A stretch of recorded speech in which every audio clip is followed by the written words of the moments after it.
All right. Good evening, folks. Sorry for the delay. Just had to prep a few things.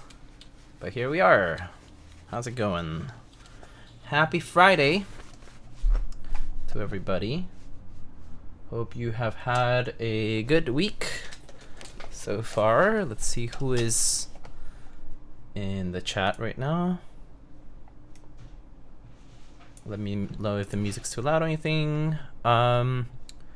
It's Huntex. Hello. Eric Delacas with the 37 months. Thank you. Pandered. Hello. Hey, yo.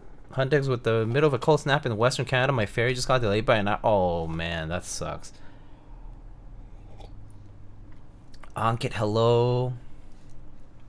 Mr. Odium. Hello. How's it going? Eric, Ninewalker, Hubert, hello.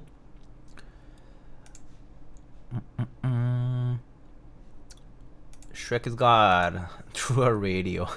It's neither Gam radio nor anybody radio that you might know. It's just a playlist I picked out.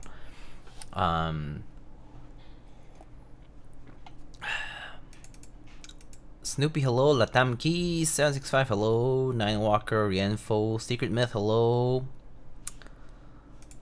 And how goes it? Hope you guys have been well. So let's get started. Today we have a just moving stuff around here. So today we're gonna be building a constellation in polycarbonate from AEBoards. So we previously, I think last month, we got the kangaroo, which we built that, and then this time we got this constellation in polycar from Keyboard Treehouse, and I went ahead and lubed some of these bad boys from GLARSYS. These are the new Cherry MX purple switches, which are essentially ergo clears, MX2A ergo clears, I think, and basically they just have a stem recolor, and you know, they're sold by the GLARSYS company recently, and so I bought like a handful of packs and got around to lubing a few of them, a couple of them, just these two actually. And these are actually spring swapped. I did not keep the standard spring. These are spring swapped, lubed, and with switch films. And I also did go ahead and use the whatchamacallit, I did also use the GEON Works stem trimmer per the advice of other folks. So also use the GEON Works stem trimmer to trim the stem from these guys. So what that does, for the people who don't know, is that MX clears in particular are known to have a thicker stem slash these small nubs on the sides of the stems that protrude past what's considered standard. And so for a lot of MX compatible keycaps, that might cause them to stretch or cause them to crack if the stress is inadequate. And so the trimmer is made as a tool for people who maybe would prefer to have that kind of stuff addressed. So yeah, that's kind of the gist of it. And so I went ahead and trimmed the stem for these guys. And you know, modded them fully. So yeah, so that's for the switches. Then we got some Staebies here in hand. Hey, I had my volume off. Oh, Mr. Dustin, how's it going? Hope you're well, my friend. It's good to see you around. Mr. Soren, hello. You're up quite late. What are you up to? So late. It looks like we have a brass plate here, as well as some brass accents. which we can use, but we also have an aluminum one, which is what I plan to use. And yeah, so this is the Constellation. You've probably seen this board previously in aluminum, and this one is now made in polycarbonate. It looks gorgeous. Actually, I think I might like this in polycarbonate a bit more. Just how it looks. It's a very nice looking board. This is 65%. And it has the plate is ANSI support with subcaps lock, split backspace if you need it. ANSI enter and shift. It looks like it uses a 625 plate here. And I suppose you could always, you know, make yourself a plate if you wanted to make different layouts, but that's the layout we have here.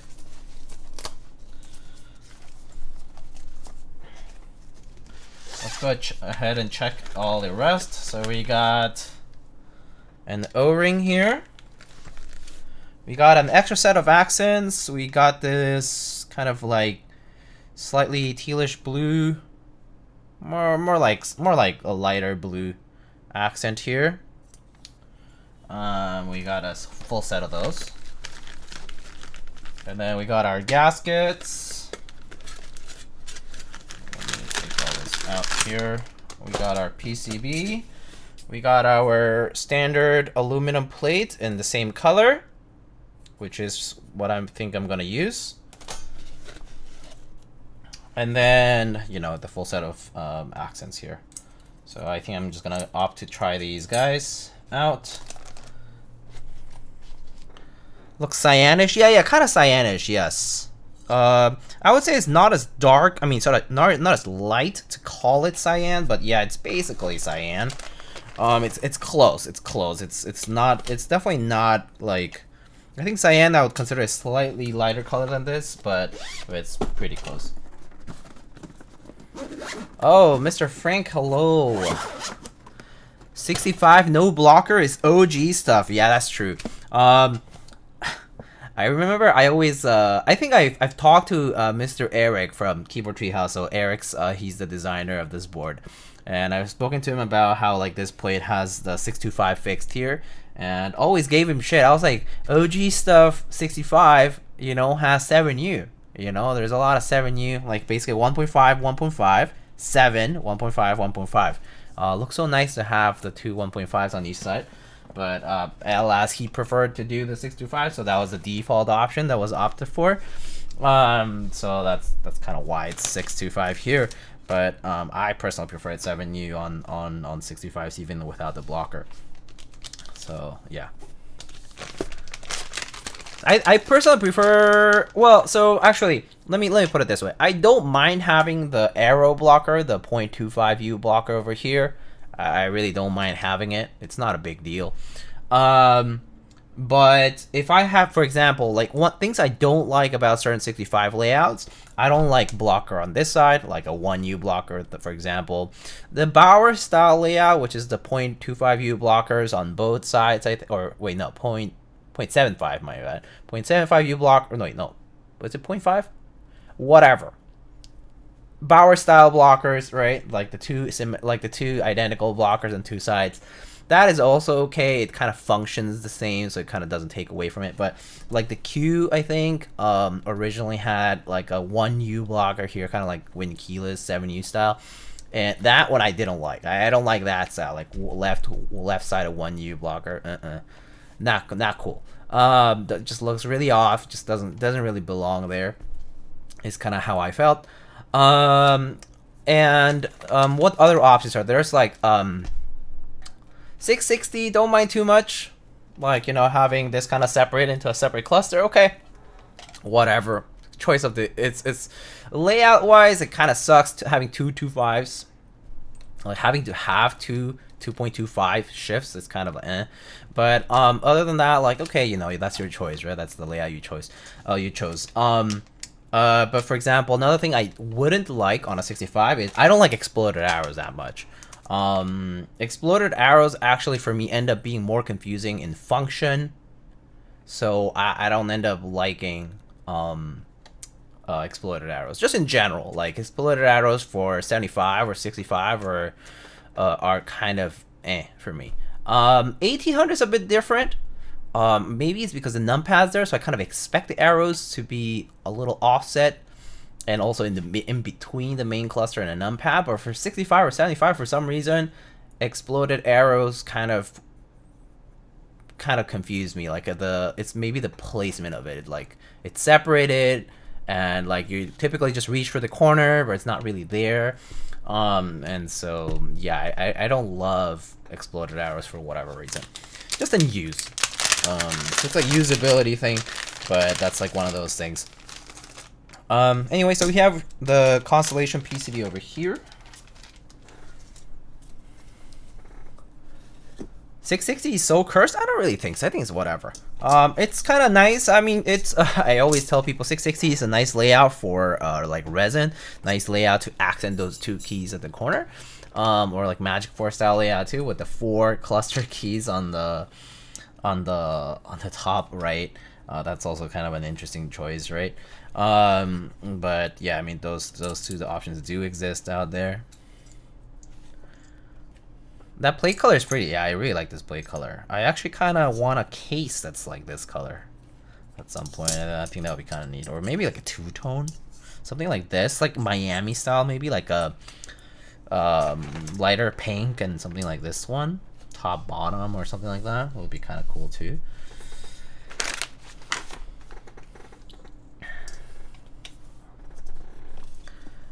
Yeah.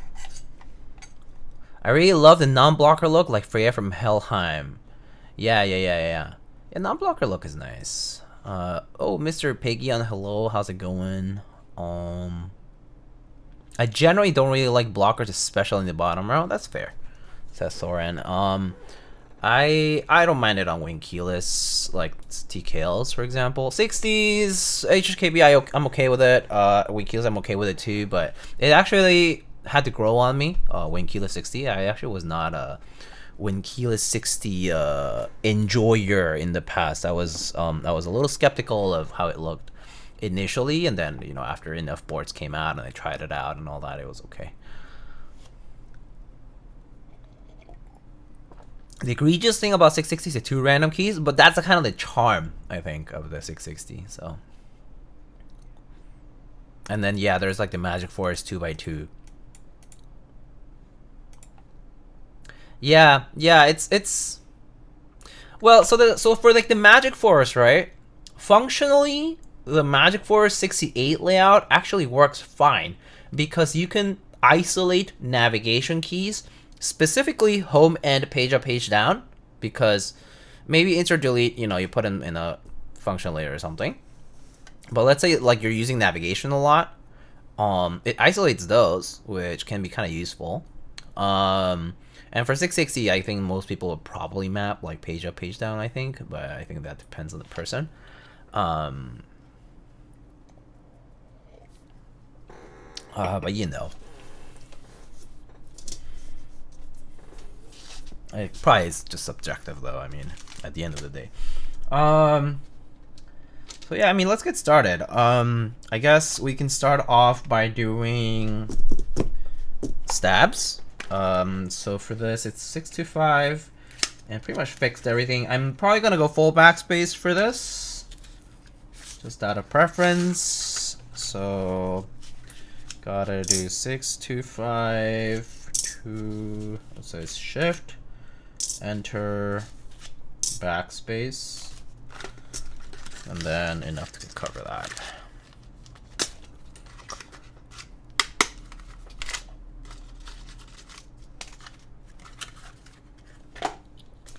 Poisson Protos had a similar color. Who does the Poisson again? I forget. I forgetty.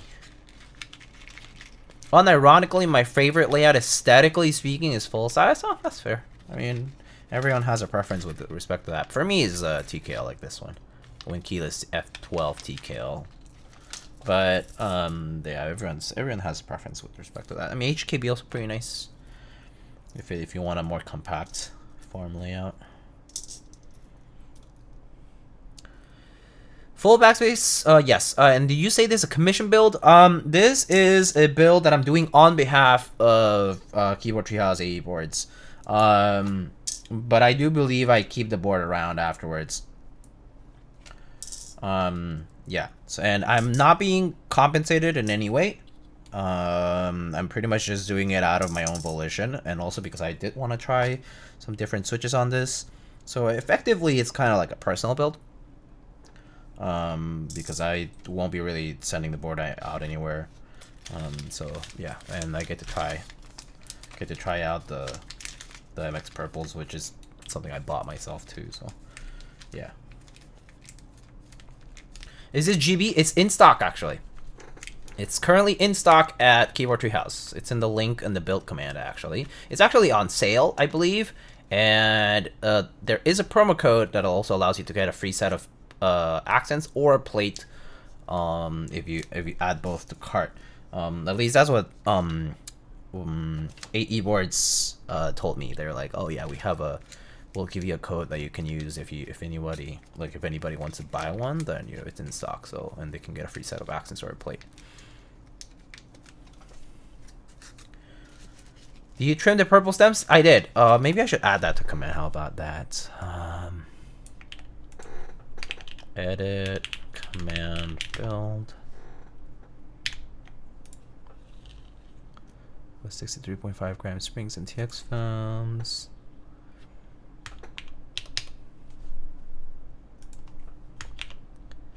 GEON.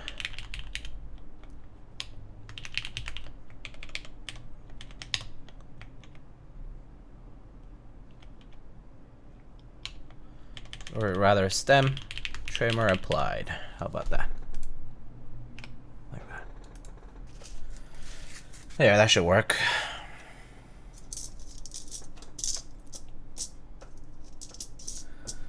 Alrighty, so let's get to it. Let's get some 205. I need to go back to using my laptop more to get back to ISO muscle memory. Do you need the ISO muscle memory though? Is it because of work related stuff maybe? I guess at work you probably use whatever the normal layout is for you. I guess for you, it would be ISO, yeah.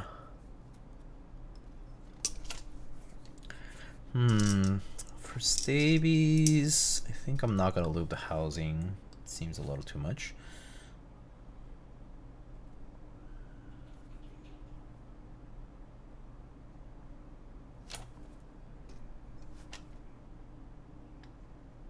Just gonna lube the insert and the wire.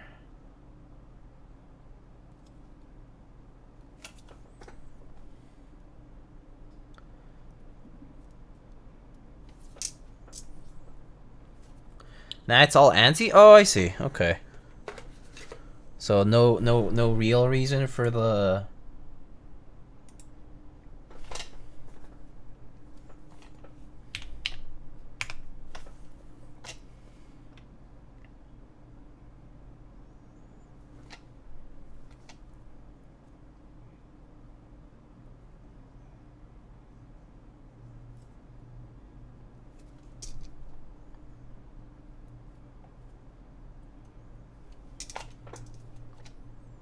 Mostly forcing my brain to work more? Oh, okay.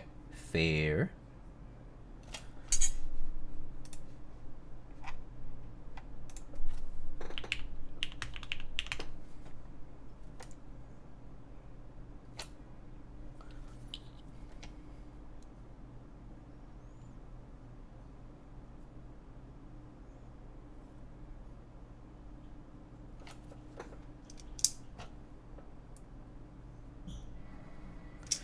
Hello, Mr. Eric.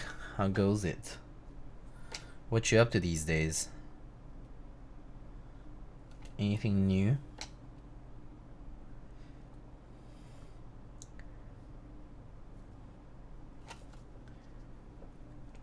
Jamming out to your old music? Fair.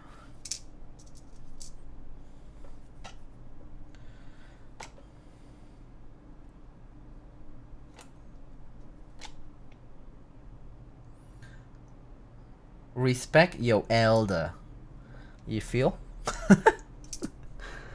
And is literally older than you and as old as me? Yeah. Yeah. Most definitely. Wilson, good evening. How goes it?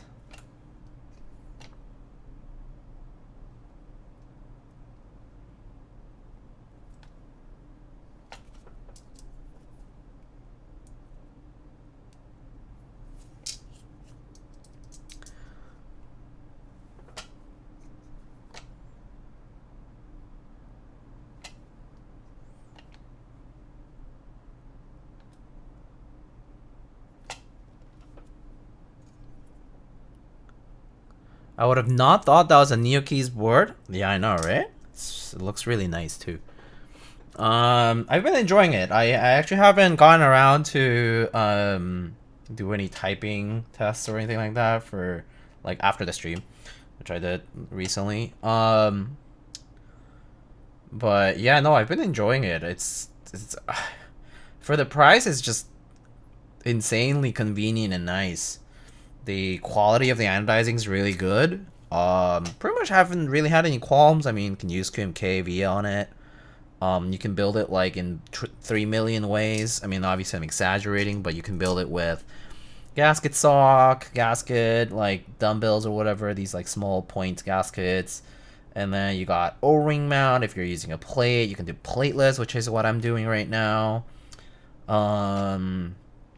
And then like yeah, the quality of the case itself is really good price. I think it starts at like 110, goes up to like 140 with options, and like shipping is like, you know, $40 maybe to US, so it ends up being like $180 board, you know. Let's say 200 just to be less optimistic than that. But yeah, it's a pretty crazy deal. This Neo 80 board. You convinced me like 30 seconds ago.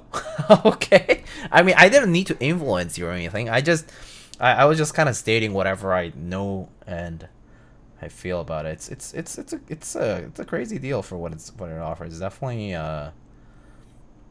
kind of astounding to see these price points too, right? Granted, I mean, probably it's a big production and all that, and obviously having like direct connects to menu and all that stuff.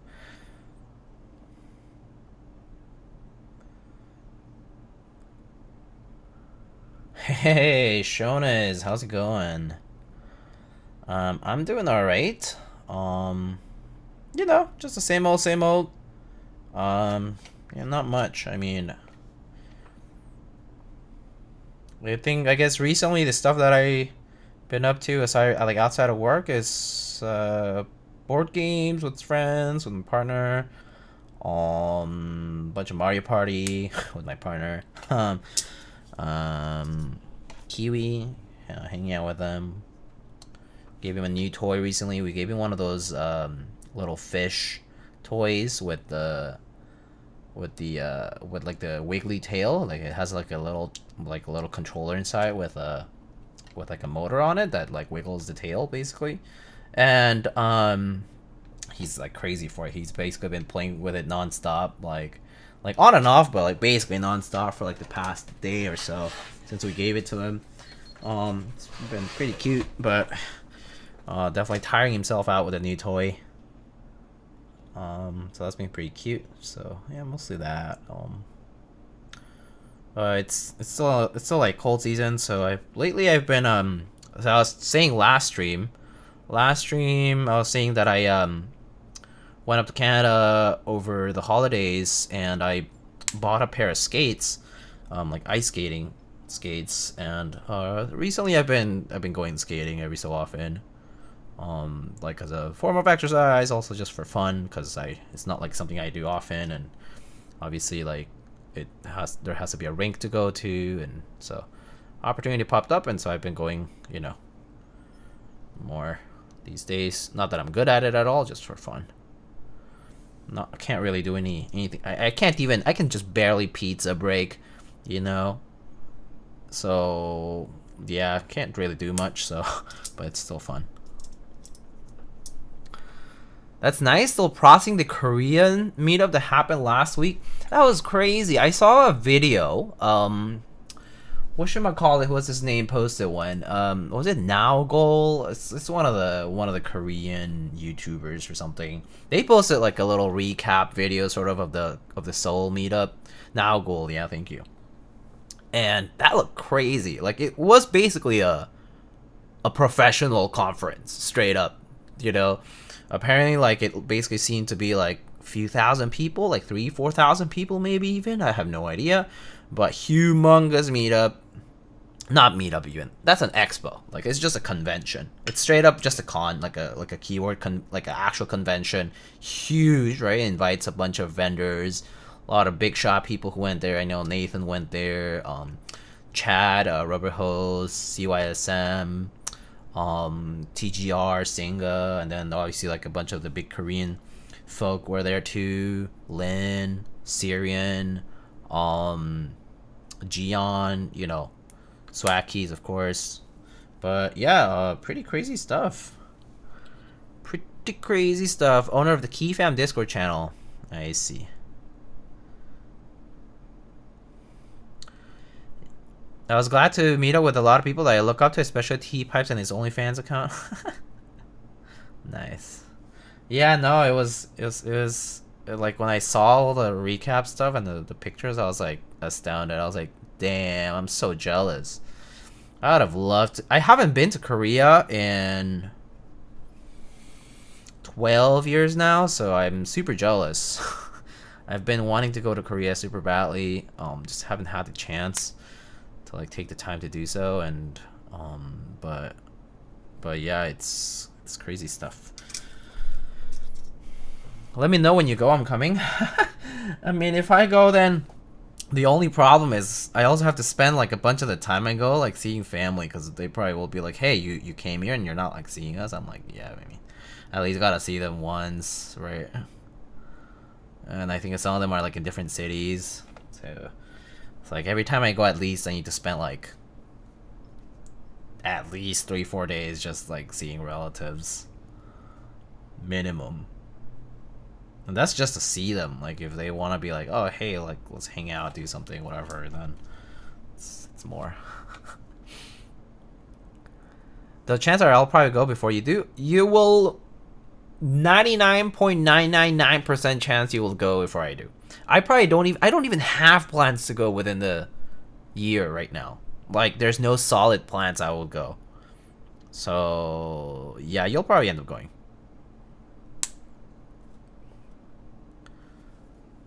Like I don't have any happenings that take me to Korea right now. Like family stuff. Like I mean, like I have relatives there, right? Like all my relatives outside of like my parents and like my siblings, right, are there.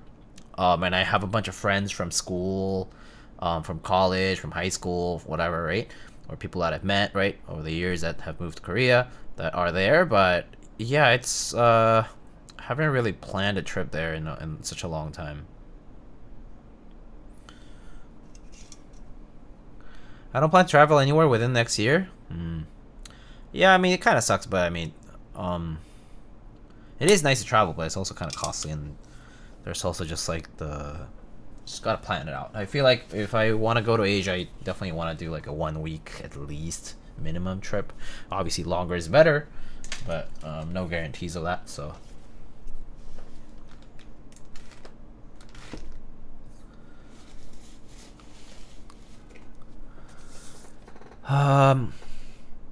Also heard from KLC you were invited but couldn't attend. Huh? Who? What? KLC said that? I was invited but couldn't attend? When was I invited? Well, first of all, no, I was not invited. If someone had like flown me over, oh my dude, no, that I would have. Of course, I would go. And sorry, let's see. Who's here? Surmise, Nice Artisans. Hello, hello. Let's see. What did I miss? Mr. T also got a koala with a brass weight. Yeah, I heard from Chad. Visiting family in Korea is great, but man, the plane ticket cost. Yeah, it's pretty crazy. Haven't left Victoria in like 5 years.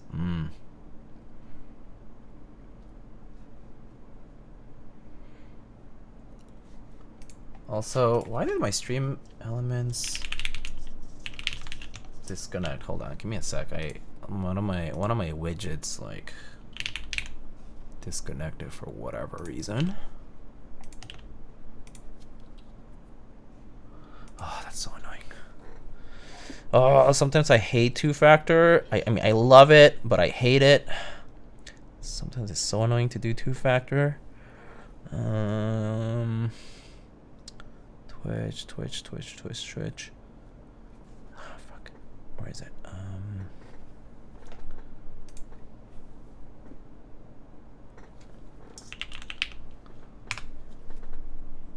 Oh my god, what?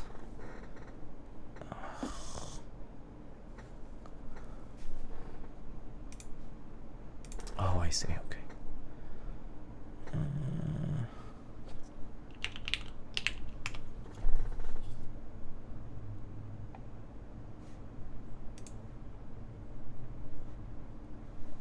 Alright. Boomerangaroo with the prime, thank you. Lightning is too good for that meetup? Oh my god. I wish I got invited. I was so jealous of Nathan and Chad. Like, you know, people I consider my friends and like I know in the community, right?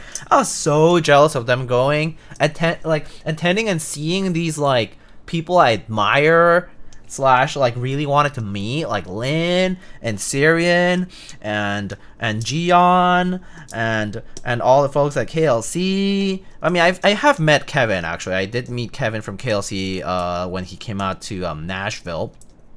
But you know, and Yutzi and Elaine and Oblotsky, haven't met any of them. So yeah, I would love to meet them.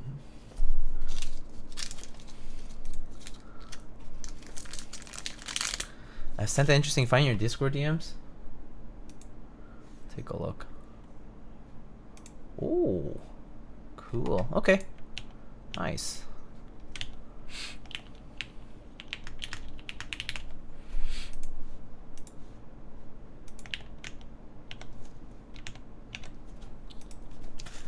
Is there a photo collection of the Seoul meetup? There probably is somewhere. I just saw like stuff floating around. I mean, I mainly got my content from that Now Goal video,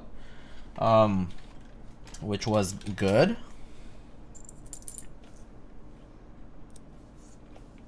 But that's a video, not a photo collection, so.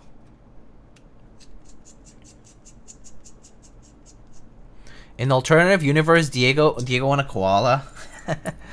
I mean, that'd be cool. For the sheer historical aspect, it's a very cool board.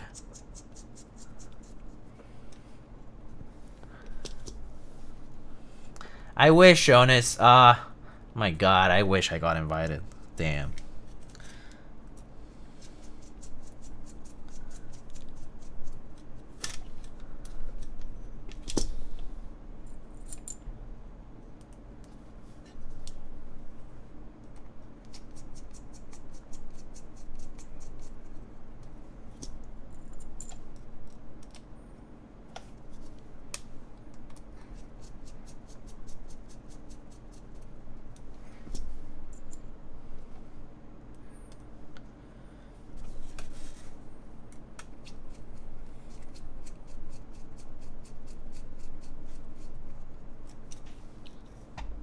Well, there is a link over there, re-info if you haven't seen.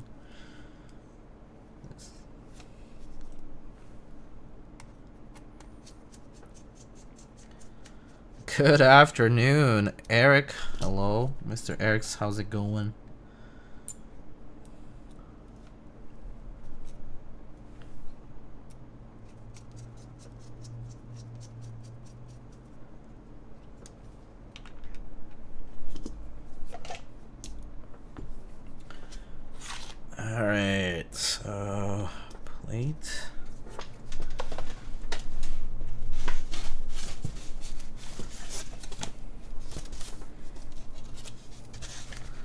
Any links to Nowgoal video? Just literally search it on YouTube. Go to YouTube, type like Nowgoal keyboard, and then like just go to his profile, and it's like the latest video I think they posted. And they should be very obviously keyboard related.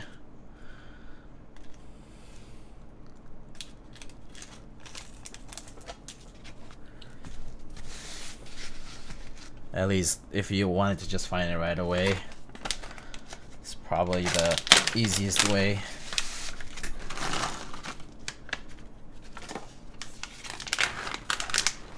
Keen to hear this build, should be rad. Yeah, I'm actually pretty excited. Been wanting to try these MX purples too, so hopefully these are pretty nice.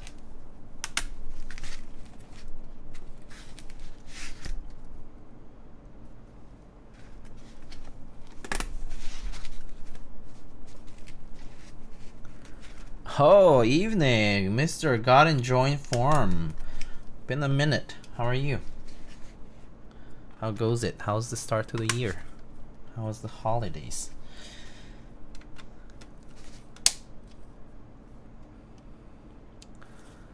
Better be using Staebies in AEBoards board. I mean, I don't mind Staebies actually, because I think among the screw-ins, I do like them. Same with I mean, I like Durox too. I use Durox and Staebies are pretty good. I actually haven't used the TX screw-ins yet. That's actually a set of stabs I haven't used among the screw-ins. But I think I usually do default to clip-ins, so whether that's Cherry or TX. And then I guess, you know, recently we used these QK Neo ones on this board, and those were pretty good too. Which was nice. It's always good to have a few different options, eh? The Consties come with Staebies, yeah, there's that too. They already come with the set of stabs.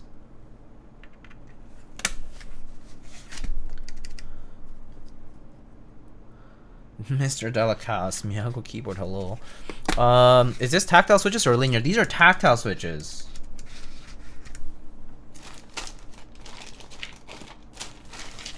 These are just like MX clears, except more like ergo clear, so like lighter spring.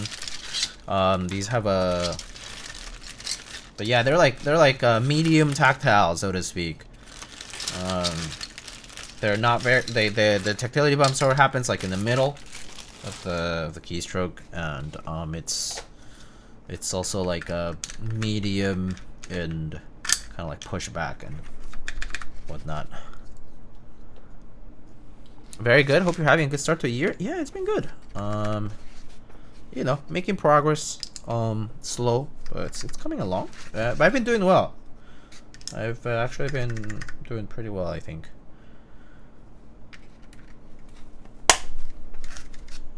Generally pretty content, I would argue.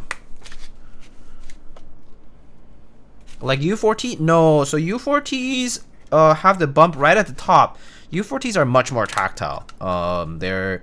You'll definitely feel the bump on U4Ts like right away. MX clears, I would say like there's a little bit of pre-travel, so a little bit of travel distance before you actually hit the bump. So not as like heavy pushback.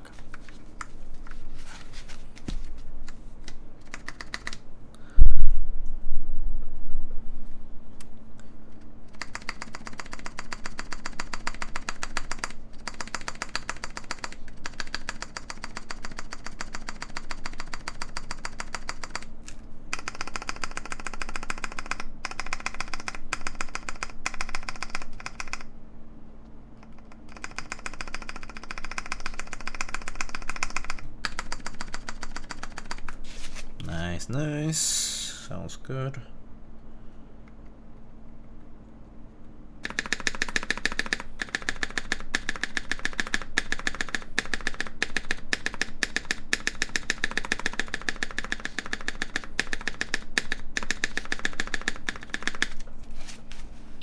I don't like U4Ts, but like MX Black, this purple good for a linear user. I would say if you're wanting to try tactiles, that aren't like U4Ts and you're coming from a linear, then MX Browns and MX Clears are basically the ones that you want to try. They're much more medium in tactility. I mean, MX Browns are very small tactility. They're like, I would call them light tactiles. That's what people call them a lot. And MX Browns are literally like, it's like linear with a bit of a bump, you know? That's what a lot of people will say and joke about, how like MX Browns aren't really tactile, which kind of is true. But that's part of the charm. And I would say MX Clears are, or MX Purples in this case, they're obviously tactile. They're most definitely tactile, but won't be as harsh as a Holy Panda or a, you know, a U4T and so on. Oh, shit. Okay. Internet is spotted here. Made a lightning hell yeah discount for the Polycarb, $25 off the Polycarb Constellation. It comes with free shipping. Okay, well, there you have it. I shall add it to the build command, because why not? If you guys would like to add that in to your discounts. Mr. Eric is very kind to provide it here. I'll add it into a command. Also, get $20 off a PC Constellation with code LIGHTNINGHELLYEAH. Oh, that's too long. Building a Polycarb Constellation. It'll be built. Stems trimmed, I'll say.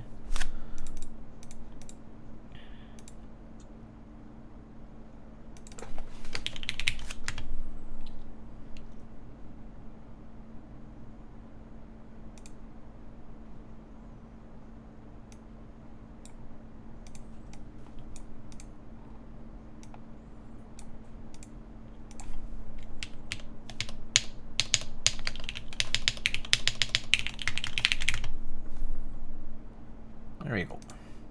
Boom. Okay.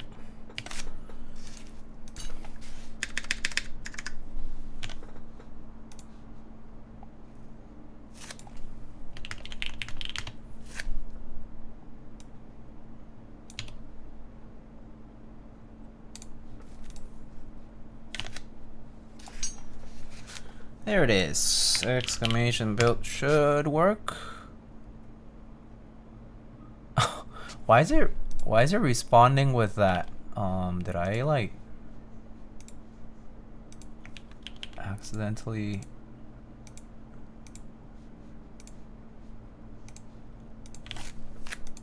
Whatever.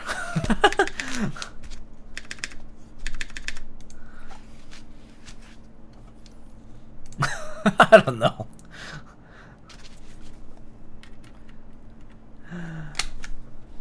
It's just saying lightning hell yeah.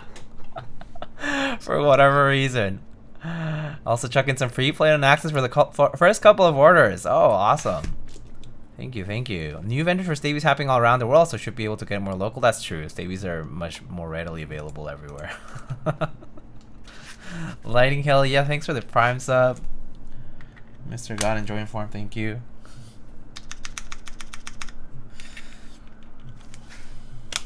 That's funny. Whatever, we'll just keep it like that.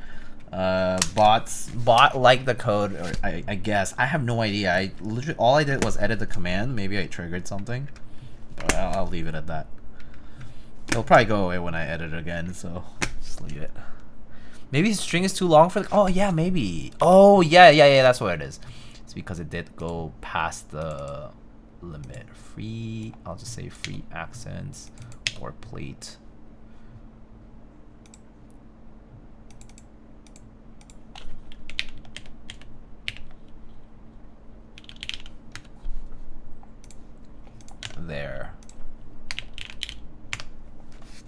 There we go.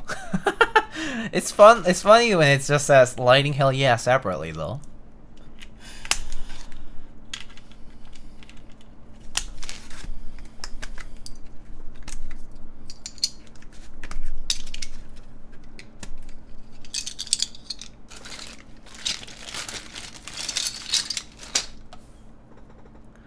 Kind of crazy coincidence that you cut off right there. Yeah. I guess it probably cuts off at the nearest word, right? For the character count. That's funny though.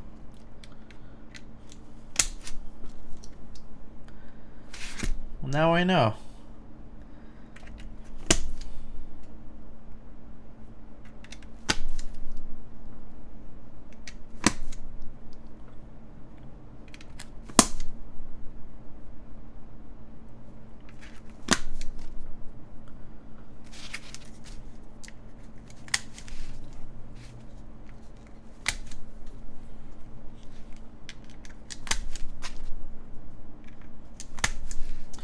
Ooh, I don't know what I'm gonna do for the build. O-ring, regular gaskets. I think there's also top mount, right?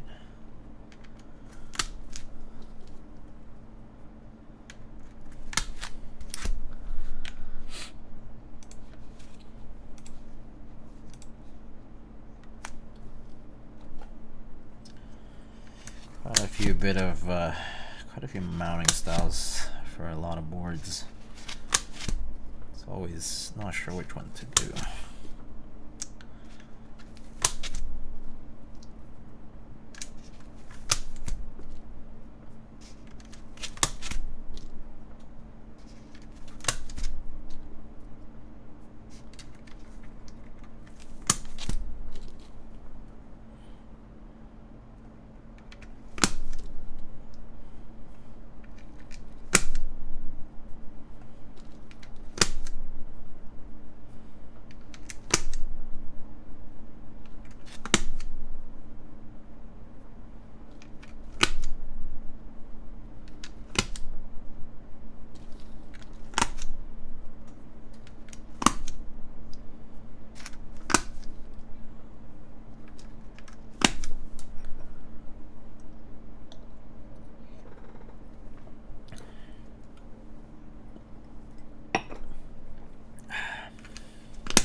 Speaking of old music, I just had some makgeollies.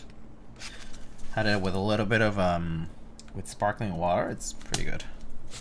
Just a little bit. It's already carbonated, but they don't want to like have too much of it, but also want to have enough liquid, so put a little bit of water in there.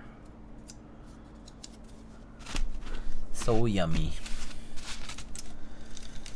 Definitely one of my guilty pleasures, cause like a bottle of makgeolli, I think here I can get a bottle, like a single bottle from the nearest like wine liquor store for like $5, I think. So it's not too bad. It's not like the best deal, but it's also not bad at all. When drinking stream, I mean I casually drink, but I mean like dedicated, just like get smashed or something, probably never. I don't think I can go back to that. As in like, yeah, I just don't drink much anymore.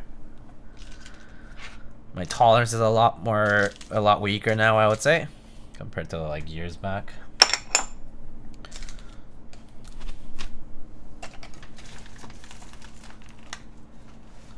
But yeah, I would say like maybe starting from the pandemic, like COVID, that's when I really didn't drink.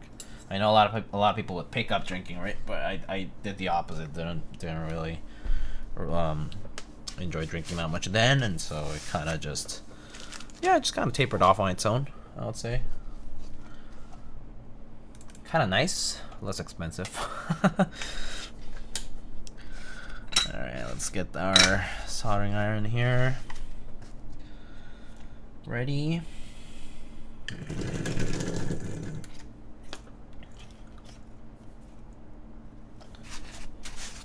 Alright.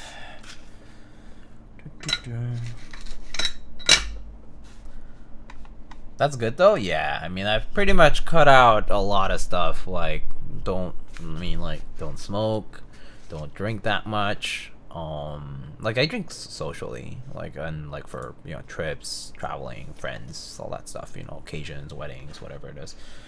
That's fine. Going out, not a problem. But I definitely am not like crazy about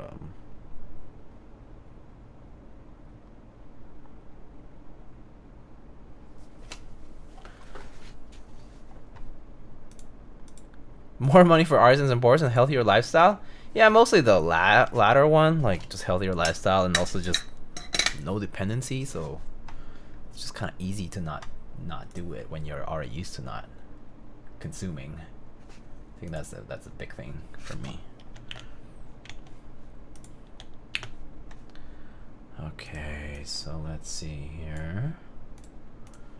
All right, let's get to soldering this. I'll put the filtered mic. Hopefully audio is okay here. Let's get started. Every dollar saved that could have gone to alcohol goes to a Kiwi toy fund. Kiwi is so funny. He really gives a lot of attention to his toys. I mean, new one right now is like super popular. It's a major hit, but yeah, he really does give relatively equal attention to all his toys. Once you get, it's like right now I feel like he's on his honeymoon phase. He's like giving that new toy like a makeup session. It's like, hey, you gotta make up for the absence. So he's just playing with it a lot, but now he's so tired that he's completely knocked out on the couch right now. After playing like the whole past day, I can swear, like even at night, like normally he typically goes to bed like with us, right? Like he will like actually just go into his little nook and go to bed like around the same time we just turn off lights. But last night he was just not going to bed, like he was just playing with his toy. You know, like how cats play with toys, like they'll like grab it or throw it, or like they'll like kick it, bite it, you know. That was him basically the whole past day. What composition of solder am I using? I'm using 6337 Kester solder. It's node clean. Actually, if you do exclamation gear, there should be a link that leads to either the kit.co page or the other link that leads to a sheet, a Google sheet or something like that, that has a list of the soldering equipment that I use. But yeah, it's I'm pretty sure it's a 6337 no clean Kester spool.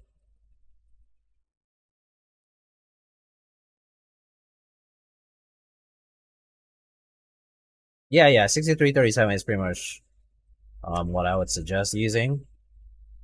Yeah, the lead content will make it much easier to melt. So, and the flow, so it does have like flux with the rosin core. So.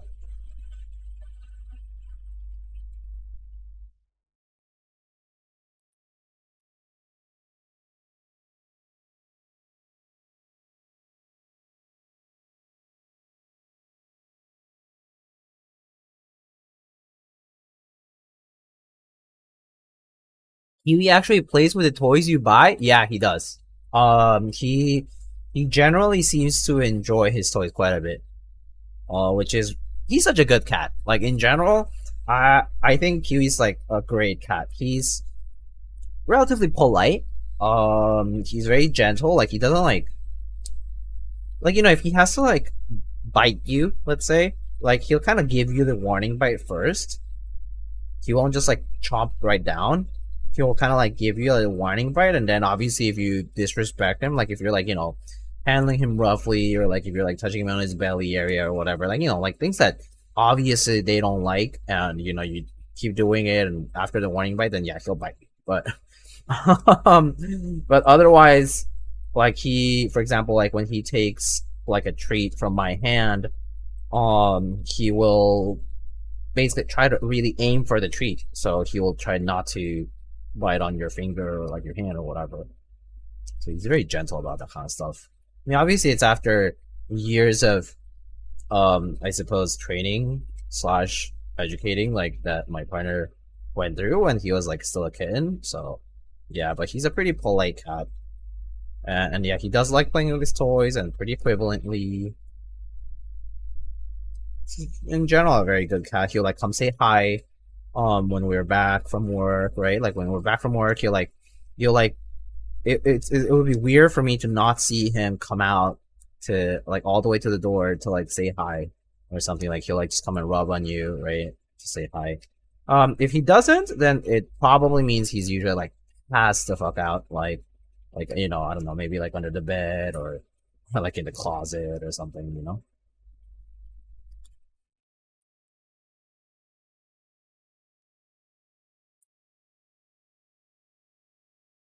Is Kiwi my first cat? Yeah, he's my. I mean, so he's technically not my. I mean, like, yeah, he's my partner's. Like, you know, after I started dating my partner, and moved together, I got to meet Kiwi. But growing up, I actually had dogs. Or a dog at a time. At a given point in time, I had one dog, but I've had several dogs. And never had a cat growing up. I did grow an affinity for cats probably after I started, like, uni, like, college, and then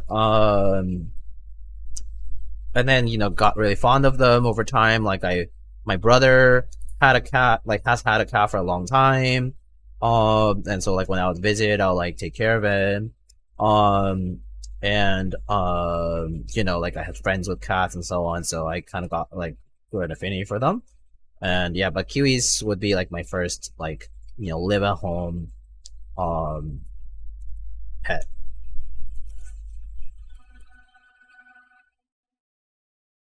Yeah, and I really enjoy it. Like, I really enjoy Kiwi's company, and I think Kiwi enjoys ours, and it's really nice. And he's really, like, he's really a good boy, and, like, you know, he's pretty chill generally. Like, he can be naughty, right? He can be naughty. He can, like, like, a funny story one time, like, in the previous place that, like, we moved, like, before I moved to this current apartment. Like, I was in a studio with my partner, and, like, one day, like, he's pretty food motivated, you know. Like, in the morning, he'll come to us, like, when we're in bed and whatever, and he'll, like, walk around and, like, meow, or, like, just kind of, like, nudge us, and, right, so basically try to get our attention to, like, wake up and, like, feed him, right? And one day, he just didn't do that in the morning. He just didn't do it. He was very chill. He was just, like, napping, you know, hanging out, but he was not being very insistent. He was not being the usual meowing, insistent, like, purring a lot or whatever, right? Like, he was not doing his usual insisting of for food, like, in the morning for breakfast, basically, because we feed him, like, twice a day, right? I'm like, that's weird. And then dinner time came, right, later in the day, like, after work or whatever, and it was the same. He was not very, like, insistent about his food. I'm like, what's going on? Is he sick or something? Does, like, you know, like, we, like, checked his stool or whatever, and, like, you know, we gave him food and he was not eating that much, right? And we're like, oh no, we're, like, worried, like, maybe he's sick or something. And then later we found out that so we would put the cat food, like, the dry food, like, we had just recently bought a new bag of cat food, and it was, like, inside of the, like, the, you know, like, we ordered from, like, Chewy or whatever, right? And, like, it was, like, inside the box that we had bought it from, right? Because it was still, like, new or whatever, and we hadn't run out of the previous one. So it happened that he actually managed to bite through the bag. Like, he managed to, first of all, open the box and bite through the bag. So he basically was protecting a secret stash of dry food in the closet. And that's why he wasn't hungry for, like, a few days. He was just, and, like, it would be so funny because we would be like, Kiwi, why are you not eating? Like, what's going on during those days, right? And he would be, like, kind of like, right? Or like, he would walk to the closet and kind of be very quiet about it, you know, kind of like, you know, just, like, not really looking, like, very, trying to not look suspicious kind of vibe. And one day, like, he went into the closet. We thought, oh, he's just gonna go in there to nap. Like, that's because that's his safe spot at the time. Like, this is in the studio, so it's a small space. It's literally a single room, right? And so we were like, oh, he's just gonna go take a nap or whatever. He's just gonna sleep, hang out there. And one time, like, I remember, like, you know, he goes in and we're like, okay, cool. Oh, where's Kiwi, right? Like, later on, we're like, oh, where's Kiwi? And then we're like, oh, check the closet. And then we suddenly hear this, like, crinkly sound. And I was like, wait a minute, is that coming from, like, the box, like, there? Like, we were pretty sure it was closed. We thought the box was closed the whole time. So we checked the box, and he was there with a secret stash of food. And he goes like, oh, like, oh my god, you found me. And, you know, when, like, he's so cute because he'll, like, just, like, lower his ears and, like, go flat to the floor, like, obviously guilty, like, a very guilty face. Like, he's kind of, like, so obvious when he's being naughty. Like, when he does things that he's not, like, supposed to, like, if he, like, for example, like, starts scratching on their rug and we're like, hey, don't do it. Or, you know, random things like that, right? Like, don't be there, don't do this, right? And he knows he doesn't have to. He'll be like all like, oh yeah, I know I'm being naughty. Like he has like a very specific kind of like expression or like a demeanor. It's so cute and so funny. But yeah, that time was like the big heist. It was hilarious. We were like laughing about it for days because we were just like, I can't believe this guy was just like sneaking around us. Like, showing up for mealtime, by the way. He was showing up for mealtime. On time. He was just not expressing as much hunger and like, insistence and anticipation as he usually would. And so we were like, like, that's weird. Maybe he's just not feeling good. Maybe he's just sick because he maybe moved recently. I mean, he had moved recently, relatively. And so we were like, oh, maybe he's just being a little shy or, you know, a little stressed out, a little anxious. Nope, he was being naughty. He was being a naughty boy. And yeah, that's the story. But it's so funny, though. Like, in retrospect, it's just, like, hilarious. And yeah, nowadays, like, I can tell, like, that he's thinking of something naughty sometimes, or, like, there's times when you can kind of tell, like, you can kind of see the gears spinning inside of his head, you know, like the math lady, that GIF, you can kind of see that, and like, it's like you can see his little orange brain cells spinning in there, trying to figure something out, and it's hilarious. Oh man, he's adorable though, for like so many reasons, but that's definitely a big one. He's so telling with his expressions. Orange moment for real, yeah. Yeah, no, for real. So funny.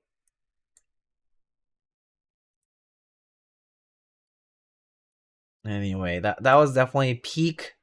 I would say that was peak Kiwi moment, so to speak. Just, oh man. Just double checking my function layer. And I'm gonna just test the PCB here.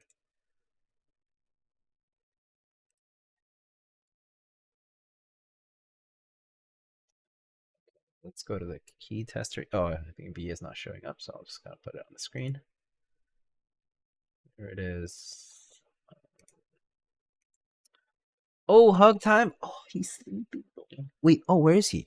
Maybe he went over there. I think he's awake now. He's not in the same spot he was just earlier. Let me test this really quickly, and I'll get to that. What do you mean stems trimmed? Like a GEON trimmer, stem trimmer, kind of like, you know, MX Clears have that thicker stem. So I just used the GEON trimmer too. So basically this, you grab the GEON trimmer, right? You grab the GEON trimmer. You know, you take off the plus part, and you just like put the trimmer on top of it and press all the way down, and that will basically trim any like extra plastics, extra bits of like plastic and whatnot that's there, and then it'll like basically make it slightly thinner or slightly more to spec.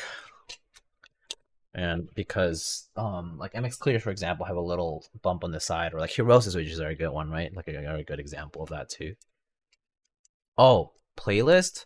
I can send it to you later, Gam. I can send it later too.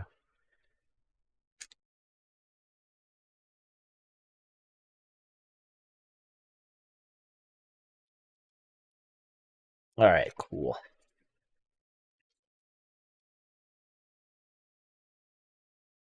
Yeah, GIF. You call it GIF?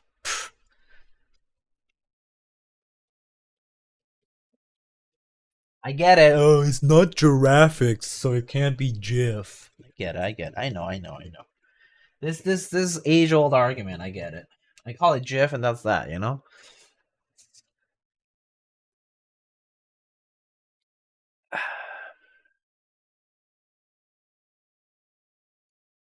Yes. MX Purple is basically a clear recolor. Yeah. GIF is just better than GIF. Whatevs. Let me bring Kiwi though. Let me just make sure nothing dangerous or anything. Okay. GIF sounds way too tryhard. What's tryhard about it? What's the difference? So you call it one way or the other. That's it, right?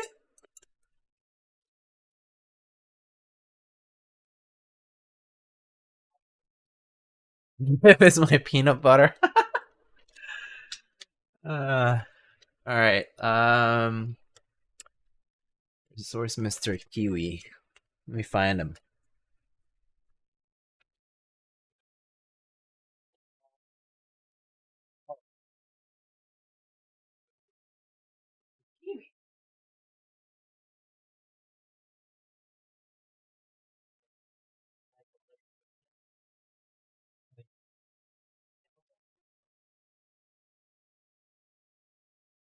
Without reward.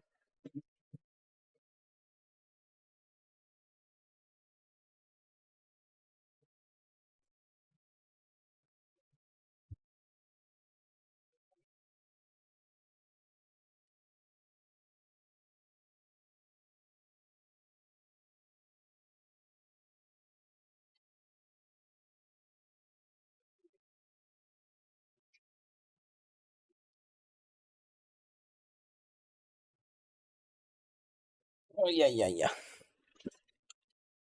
Ow. Kiwi.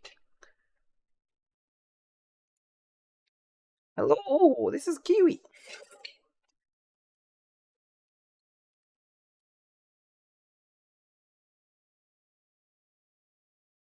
He's sleepy. Can you tell? Sleepy. Yeah, he's so sleepy right now.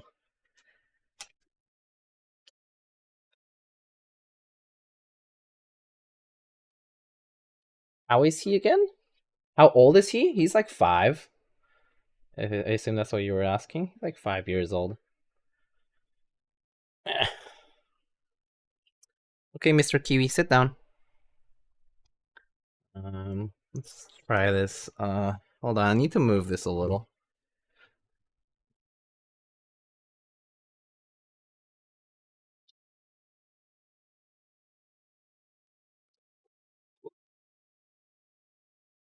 Kiwi, look. I'll give you a freebie here. You're so nice.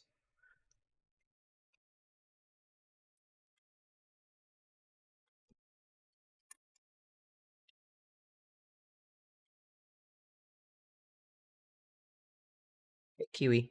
Kiwi. High five. High five. Oh. High five. High five, Kiwi. Oh, good boy. High five. Good boy. Shake. Good boy.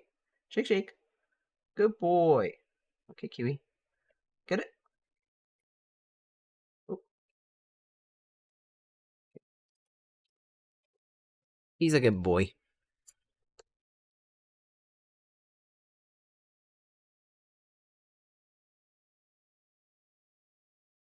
Kiwi. They're admiring your beautiful orange fur coat and your spots. Isn't that adorable? Kiwi. Oh, Kiwi. Teach your cat to ring a bell for food? No, that's so annoying. That's so annoying. Yeah. All right.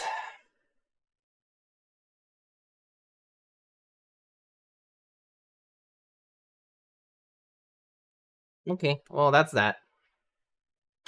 All right, Kiwi, I don't want to bother you, so I'm gonna get you back to your chill out spot.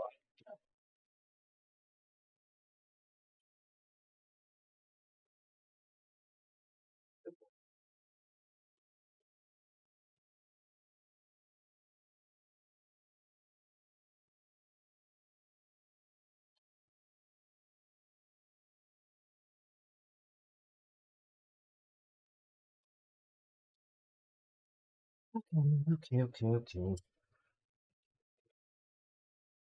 We can get back to it.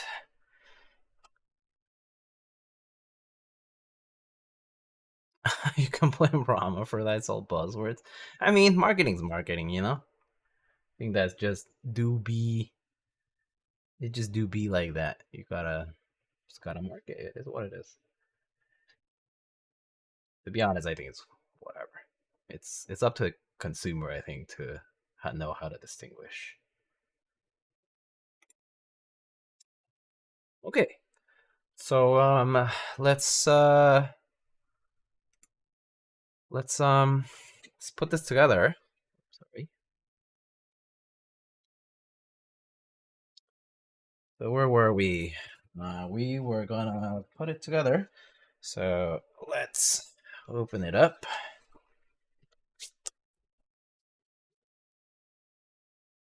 All right, it's the screwdriver. Wait a minute. It's Torx, actually.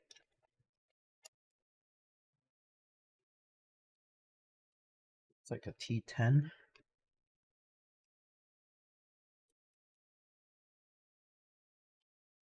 It's keeping up with the big boys.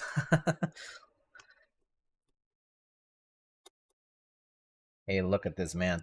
Top mount is innovative, okay? Top mount is the new right now. After the age of the golden age of gasket mount came the renewed, re-explored. It's like the Renaissance shit, you know? It's like a renaissance of mounting. Back to top mount we go. The neoclassic era of mounting systems. Okay? If ancient Greece had top mount, we're going back to top mount. I mean, whatever.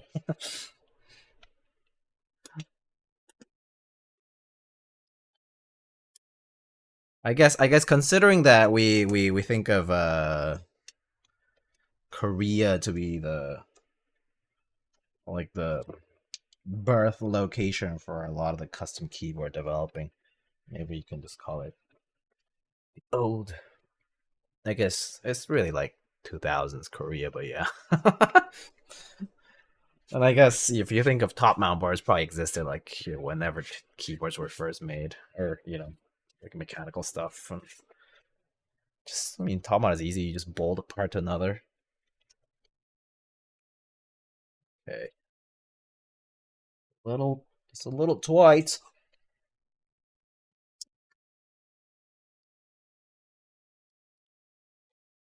There we go. Okay. Cut parts. Ooh, sandwich together. There we go. It's off.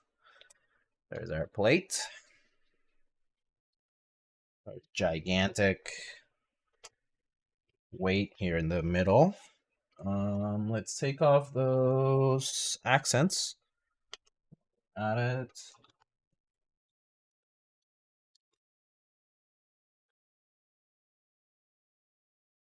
Mention OTDs as well for name recognition. Re-experience the reinvigorating feel of the classic top mount. Top mount. Back from year 2008. Anyway, yeah. If we're talking old is new, then we're talking romantic period. Just saying. Okay, well, you know what I mean. I get all that shit wrong all the time. This is exactly why I studied science and not art or art history or history for that matter. So yeah, I'm probably a pleb.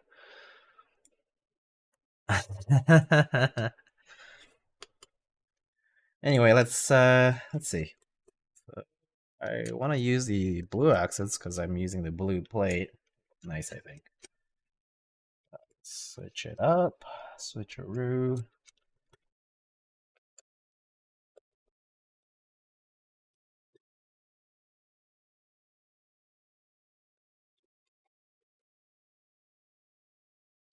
Ooh, nice. This has threaded inserts.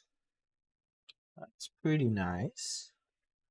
I didn't notice on the top side because I was just taking it off, but the board has threaded inserts for everything. I think, yeah. Pretty cool. Fun fact, the very first signs of music sounded like Mongolian throat singing. Mongolian throat singing is one of the coolest things, like, it's one of the coolest things ever. Like, it's amazing stuff. I first got it exposed to Mongolian throat singing through Taiko, because a very talented musician that I met through Taiko, like I took a workshop with him, and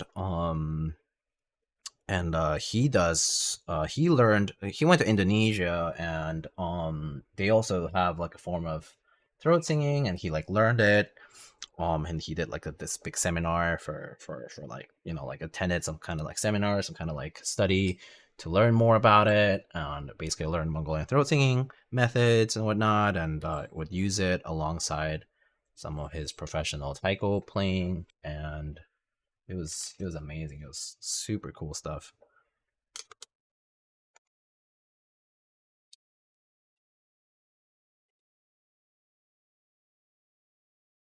Yeah, it's all threaded. It's nice. Yeah, no, it's super neat. It's good stuff.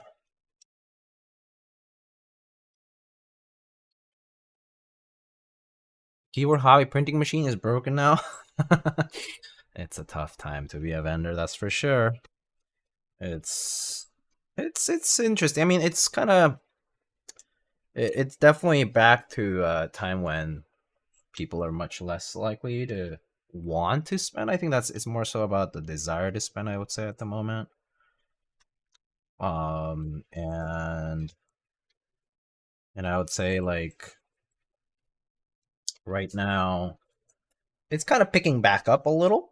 Like I definitely see there is still interest in stuff, whether it's conversion to actual consumption, like actual spending money to for product, is probably a metric I don't really know.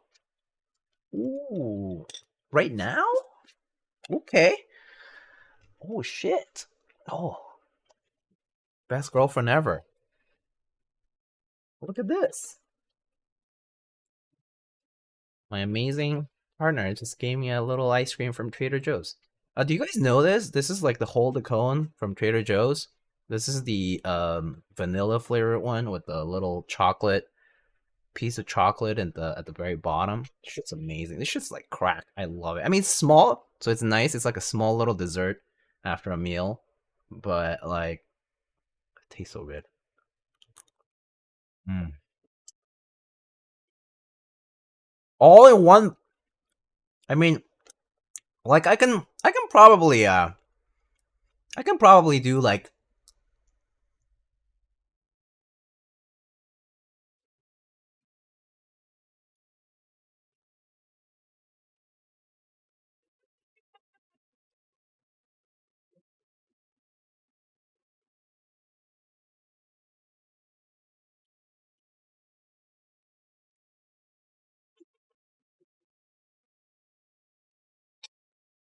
You guys wanted content, I guess. So good though. Okay, so accents replaced. Get the gaskets over here. Guess I'll put the bump-ons and the gaskets, right?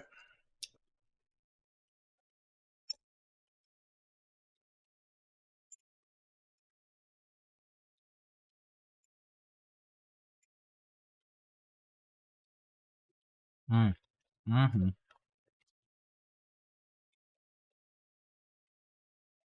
Mixed media. This is educational, some entertainment value, some good old just chatting, IRL type of thing. I don't even know what I'm saying. Hopefully, as long as it's fun, it's fine.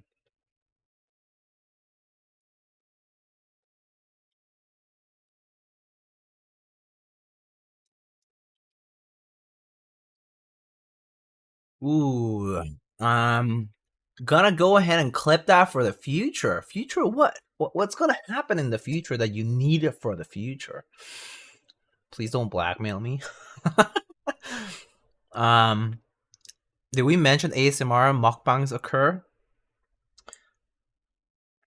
There are a few times when I've I think it was with Sora, and I just was like, hey, I'm like at home, and you're gonna eat lunch or dinner or whatever, and we would just like chill and eat a meal on like Discord. Fun times. Probably this like especially like during the lockdown, eating with friends, hanging out. Diego Burgundy or Silver Gray? Wait, hold on. Burgundy or Silver Gray F1 to pair with Kiko Darling. I would personally pick the Burgundy. Even if it's a different red, if it's, let's say it's a darker red, it's okay. A darker base will work fine for a set like Darling because the pink will really bring out a lot of the color. And it's fine that the mods don't match the deeper red, in my opinion. I think it can be a little weird if the red is brighter than the mods, right? So it's like kind of like in the middle. So it kind of depends on the shade, I would say, of the board. But I personally would probably do the red one, the burgundy one. But I think some other people might be like, oh, neutral color to pair with a very colorful set. That kind of makes sense to me too. I think that's a pretty sensible and reasonable way to think about it.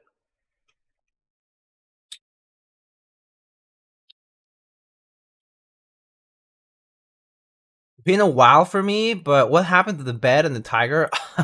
So I moved out from my previous apartment, which was it was a 3-bed, 2-bath, but I was in my own bedroom streaming.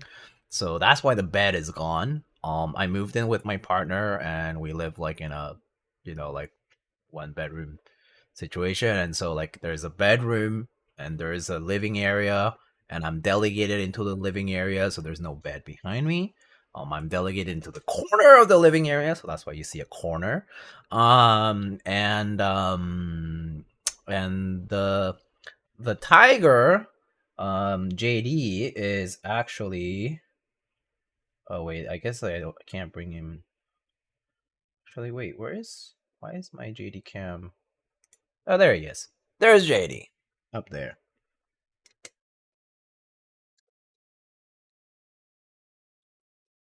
But yeah, I do agree with Eric that gray, silver, black. I mean, any neutral colors are going to be the most flexible way to go about it. But if you really want it for Kiko Darling, then yeah, I prefer the red one. Have any of those keywords with hot swap? Oh, I see. Okay, just chatting over there. I love burgundy keywords. Yeah, dark red's super nice color. But yeah, the caps do need to match. I would say it's kind of harder. Although you can do like WAP or burgundy, they'll look fine. So like a neutral key set for a colorful board, I think also works. From your experience, do you get better result with Staebies or TXAP? Okay, from my experience, it's about the same. I would say TXAP maybe is a little bit more hit or miss just because of the tight clip situation that it has. The tolerance is just being really tight. Staebies do have tighter tolerances too, but I think both of them, now I have the experience of having used them a few times, a lot of times rather, that I don't really get it wrong now. Like, I know that I should be a bit less generous with the lube. I should be a little bit more conservative about it, and I just use less 205. In the case of TXAP and Staebies, actually, I prefer not to lube the housing at all. I just lube the insert and the wire. So I decrease the amount of lube that I usually apply for, like, I use 205 in my case, right? So I use only 205 for all of my stab use lubrication, and so I only apply it on the insert and the wire for the most part for TXAP and Staebies. So that hopefully answers that question. Sorry, I'm like a little behind on the chat. Keycaps I was sad I was missed out on was Abyssal. Can't wait for what, Mr. ODM? Must have missed something. Silver looks good in certain lighting, almost white, but I prefer gray. Yeah, gray is more versatile than silver for sure. There's a reason why silver is actually not as popular. Silver is neutral and versatile, but it's not as much as gray. I would say gray is pretty much the perfect color to pick if you really want to have something that's really, really versatile. Black too is pretty good. Although high contrast stuff, for some people, some people don't like very high contrast stuff. So like using like something very white with something very black, like a completely black anodized board with like a black on the white key set, let's say, that's very high contrast.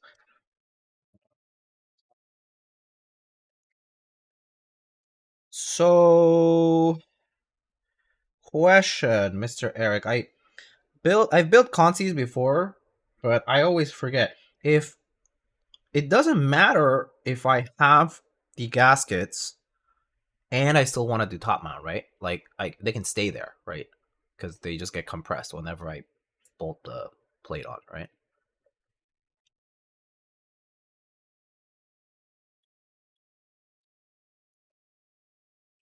Oh, I see. In stock.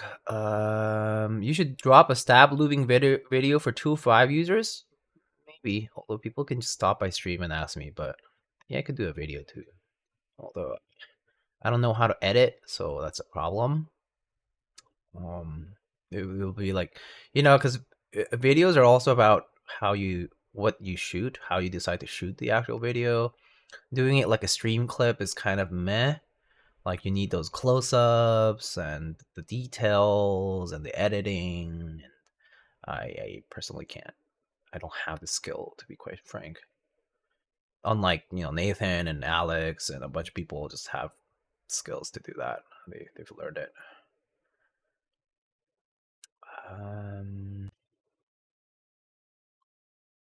It's fine. Let's just screw it in. Okay. Cool. Real rookie mistake, making your most annoying chatter a janitor?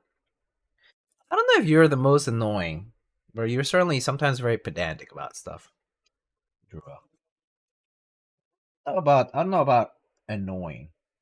Annoying is a little. I think annoying, I reserve it to more like to someone who truly irritates me. Like that. I think like, oh, that person I just don't want to be in the presence of because it's just irritating. Like, it's just doesn't square up with me at all. But I think pedantic at times is, or stubborn, or that's probably more accurate. Oh, Mr. Poner, thanks for the resub. Oh, 48. Damn, and shout out Drew. Yeah, I agree. Damos with the resub with the prime. Thank you.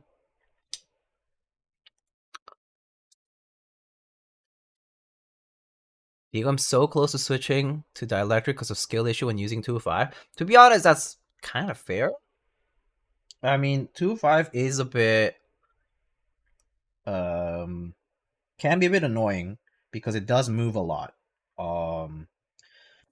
And so I found, at least in my experience, that applying 2.5 right the first time you apply it is kind of key, because applying after the fact with like a syringe or whatever doesn't quite seem to, it doesn't seem to like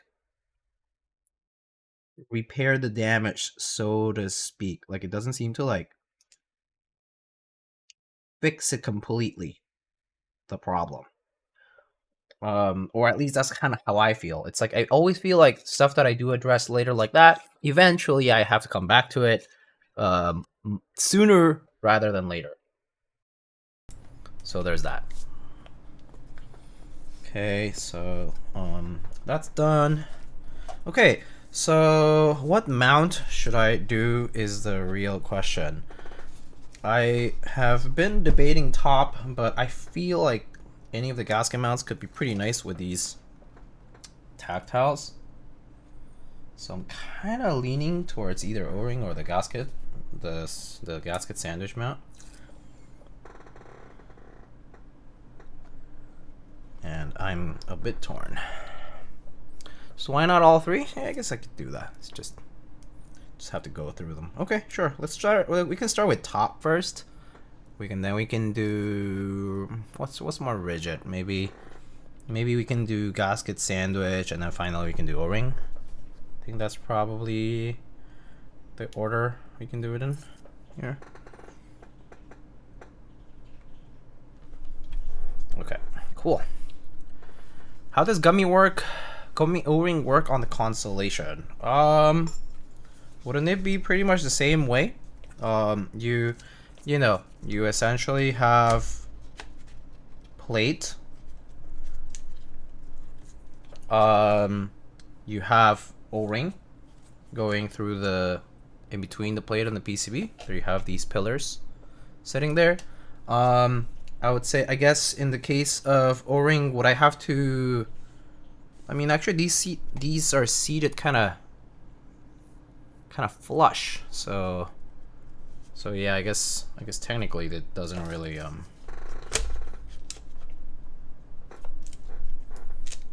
guess yeah. Does the O-ring? Sometimes I get confused with that. Oopsie, I'm gonna move this around so it doesn't scratch anything. It's a little warm in here. Turn on the fan here.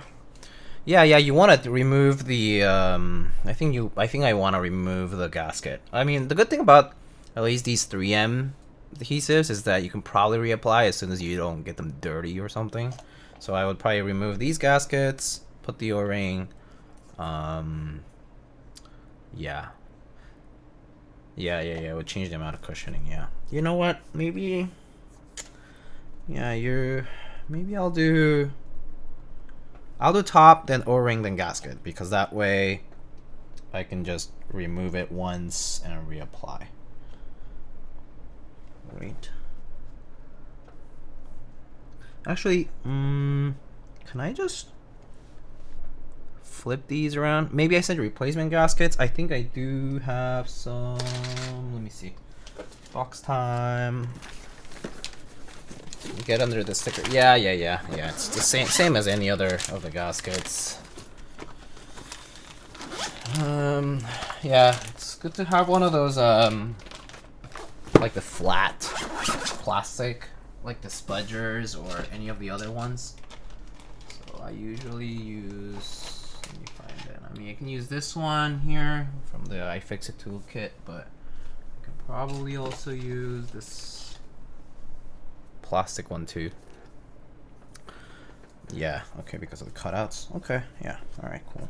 Let's try to be careful here.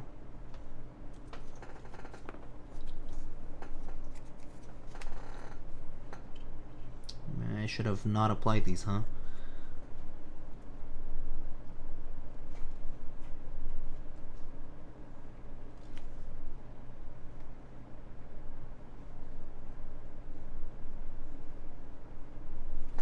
Can't see. It's a little too far for me. Sorry if I caused a dilemma. Oh, yeah. That's fair. You have a Constellation, but you don't have extra gaskets, so you don't take them off. No, that's totally fair. Who was it who mentioned that the other time? Oh yeah, I think it might have been Knee Deep. He you know how he like would do he would do like Cerakote work, right? For folks, right? He would do like Cerakote and like patina, right? And so I think you recommended this pretty nice tool for like when removing things like these adhesives and whatnot. It was like this like really flat tool that was basically like really good with removing things like this and really getting under the adhesive. Right, in my case, I'm just using a very sharp spudger here, which actually works fine. I got here under the adhesive here. So here you can see like I got under right there, so I can just remove this and it's fine. So there you go, clean removal, and there's the gasket. Oop. I do still have the peel part of the gasket liner, so I can just stick it here temporarily.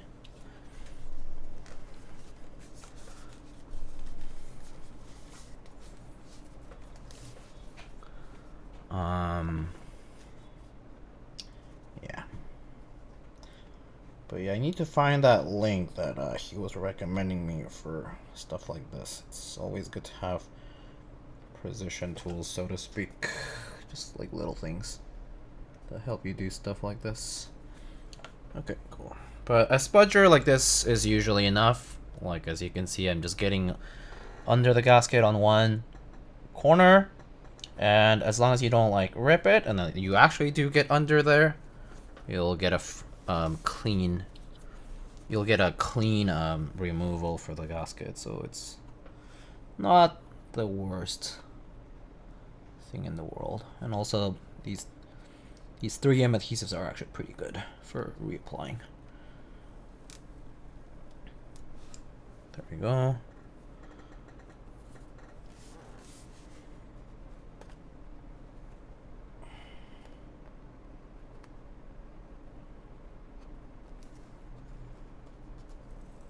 Unfortunately though, when I record this sometime later, for like a typing test or something, I probably won't be able to do O-ring again. I mean, I could. It's just a bit of a chore. It's a bit of a chore. All right. Let's start with top mount first, since we're here, and then we'll do O-ring, and then we'll do gasket. So top mount. Where's my T8? We're here. Any plans to be at the Dallas meet? Is that the meetup that happens in April with the like the Tex-Mex Roundup meetup? Is that the one? Because if that's the one, I'm not sure. I'm pretty sure, and that it's much more likely for me to end up at KeyCon, for reasons that I have a bunch of friends who are attending. And I know it's unfortunate. I initially was definitely thinking of going to the Tex-Mex Roundup, but when the KeyCon announcement happened, a bunch of people who were planning on meetups around that time basically told me that they were gonna go to the KeyCon one, and haven't been to Utah before, so yeah, and also I'm traveling with my partner too, so there's kind of like decision factored in with that. But yeah, I think for the most part, I think I haven't booked any flights or anything or any accommodations, but it seems to be more likely right now. Yeah. Curry's gonna be in Dallas meet? Oh, Curry. I met him right before he moved out of Jersey. Good dude. Haven't seen him since then. Oh, love this blue plate. It's so pretty.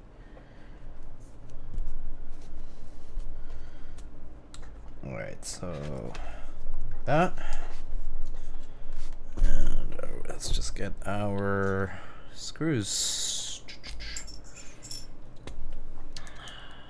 Kind of made me want to go to Dallas for it, but I don't want to drive 4 hours. 4 hours seems alright.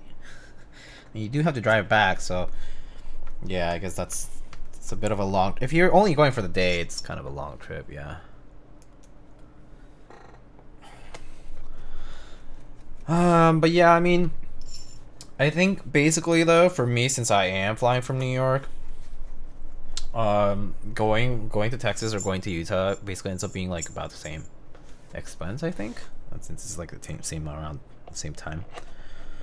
But yeah, I would have loved to attend both though. Like I really thought that I actually really didn't think that when KeyCon was announced, I'll be honest, I actually thought that they would have the, I don't know, maybe the slight flexibility to make a change, but like that didn't even happen, not even a week. So I'm kind of bummed about that, because I think if it actually had been a different date, I would have just gone one then the other, because it's like a weekend trip, so I would have just done like a Friday to Sunday trip, or like a Saturday and Sunday only trip kind of thing. I was pretty irritated about that. And then I didn't make any decisions until like more recently, when people were like, oh yeah, so where are you going to go? And they're like, oh, I think we're gonna go to KeyCon.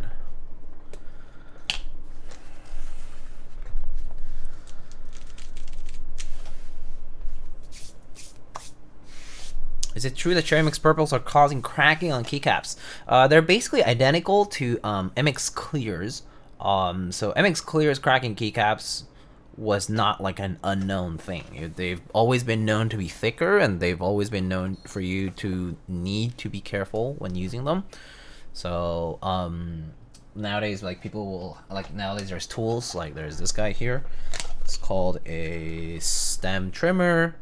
Basically, this one is from GEON Works, right? Basically, there's a plus side and a minus side, and the plus side is kind of like, it's like, you know, it's like a cruciform tool, and you just trim the stem by applying it onto your switch, kind of like such, and you do it for all of them. Then maybe like 1 or 2 passes fine, and that's how you trim it. But yeah, people suggest these kinds of tools to kind of assist with that if you really don't want to risk it. That's probably the easiest way. You do have to buy an extra tool, which is annoying. But otherwise, you still can use MX clears or MX purples on their own. I have used them on other boards, like with not trimmed clears, and my GMK sets are still fine. But that's, yeah, you just have to exercise care. Yeah, you can also use a metal keycap. Yeah, with a metal keycap with the right tolerances, you can also use to trim your stems, because you know the metal's harder than the plastic, so it's gonna shave it off. Okay, so shall we think of what keycap set to use? What keycap set to use? This purple and kind of cyan blue setups kind of making me feel like maybe like kind of like hyperfuse, or ooh, you know which set would be kind of cool? I just got GMK NTD in, which is basically like hyperfuse actually, but it's the set that ran initially through Mexico, I think, was recovered, oh excuse me, by whatchamacallit, by Novel Keys, and I recently got it. So panels goes pretty well on polycarb, that's true. Finer things I don't have. Finer things I do not have. I do have GMK Terror. I have Vamp. I have Hootie, Classicer.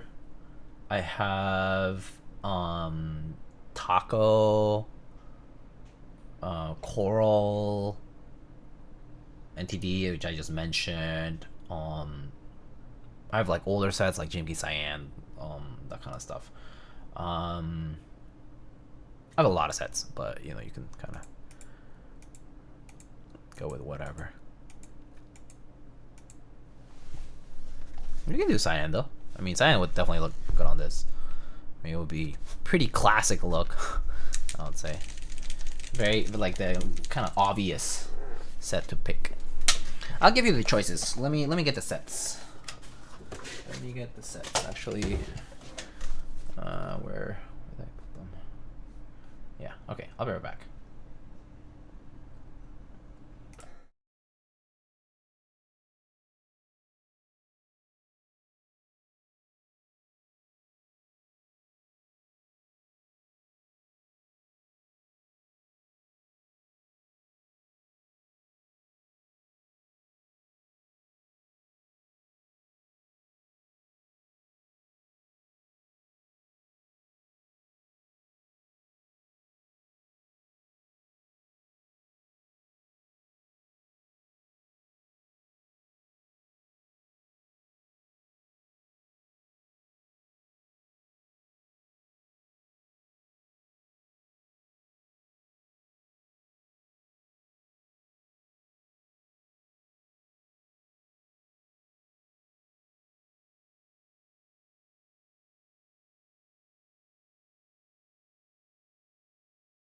Okay, so I'm back. I brought a few key sets. Let me organize all this stuff. It's kind of messy here. So I got hold up. Give me 1 second. Alright. So I have Classicer. I have GMK Arctic. Maybe I'll put the overhead cam actually. I have Classicer, Arctic, I have Cyan, I have GMK NTD, I have GMK Vamp, which I mentioned earlier. So we can go with any of those. I'm gonna put these guys away. It's kind of just getting in the way here.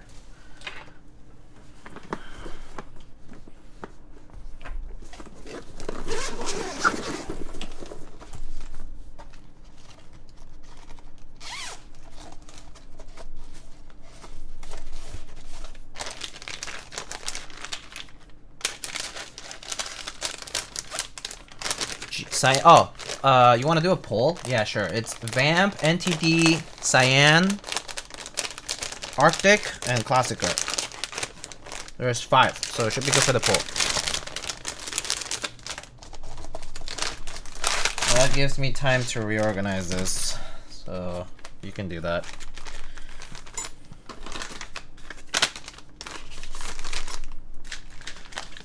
If you wouldn't mind.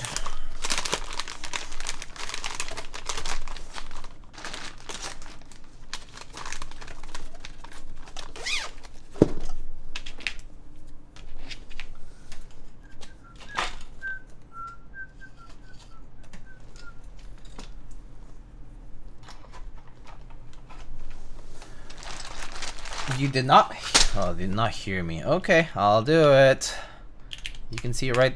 Yeah, all right. Key set pool, Classicer, Cyan, Vamp, Arctic, NTD. Boom. All right. Go ahead and choose. Meanwhile, I get to organize a little bit here.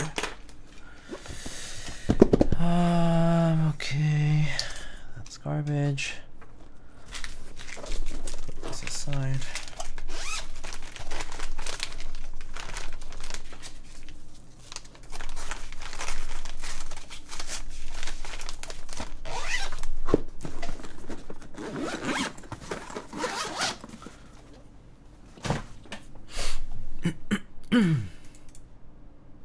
Oops. Oh, sorry. I did not mean to delete that. That was an accidental click. Whatever.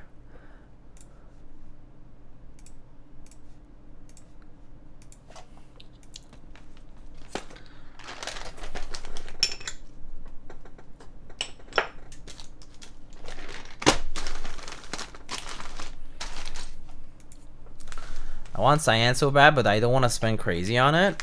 That's fair. I did get it back in the day for a pretty fair price. But it's true that older sets can be harder to get. I guess if you're wanting the old set, yeah, maybe with the compatibility and whatnot. But I think there was wasn't there a rerun kind of thing of Cyan, the 2D one, or was it the other one? I forget. Mr. Matt, hello. How's it going? Cyan Reloaded. Yeah, there you go. That's the one. Thank you.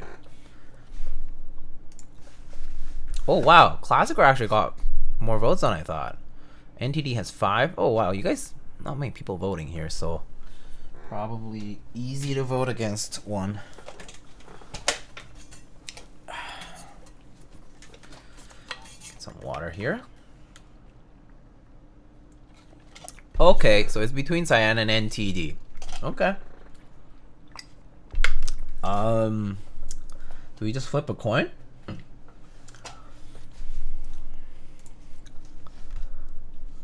This is some Miku-phobic shit.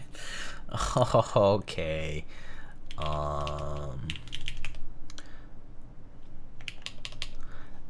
The 8-ball says, I don't know. Go cursed? Just vote one more time. It's a minute, and it gives me a little time here, so.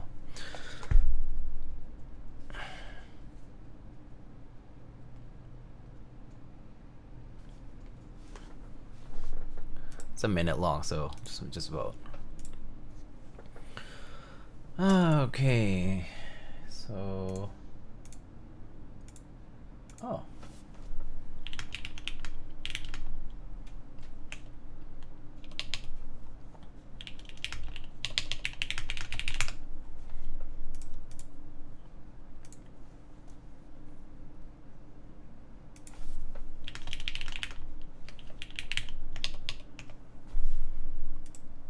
How are you liking the Neo 80? Its thing is really nice. It's a very good for.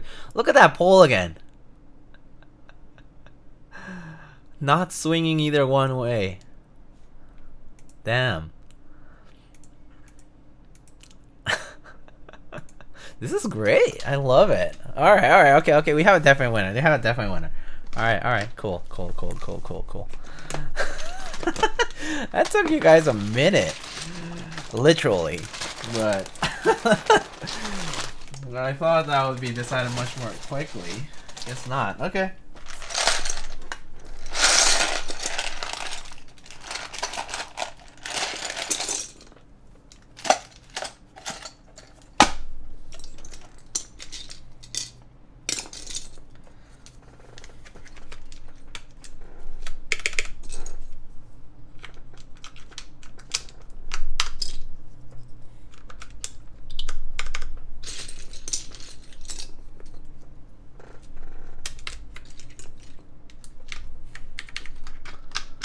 First time trying MX purples? Yeah. I mean, my expectation of this is literally just MX clears. So.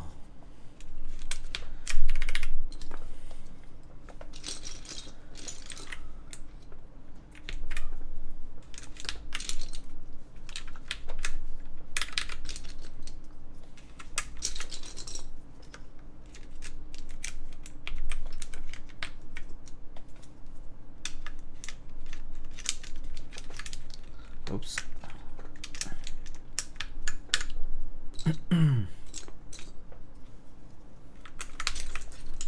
What lens do I use on my overhead cam? On my overhead, I currently have a Sony variable 3.5 to 5.6 aperture, 18 to 135. It's not the pancake one, but it's the zoom lens that's also a kit lens. Like if you buy the more expensive kit, I think that comes with this one, it's that one.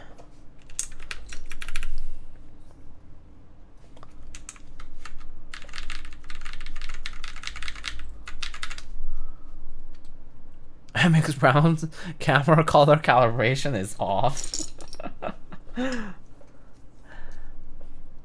Keys for All good vendor, yeah. I remember hearing some things about Keys for All, right? Am I wrong?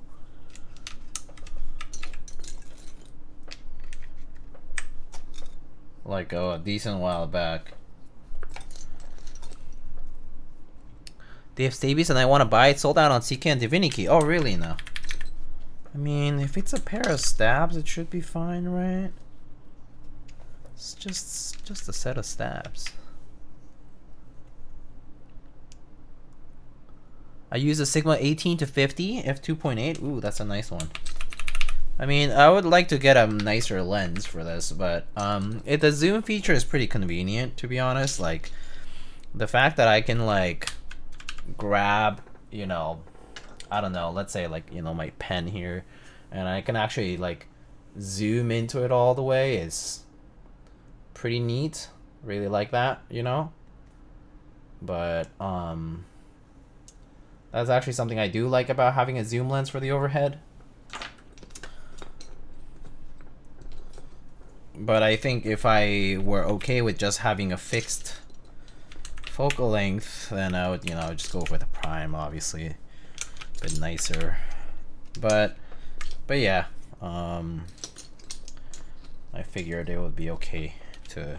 I figured it would be nicer to have the zoom for things like that. I feel like my stream doesn't look as clean, huh? Really?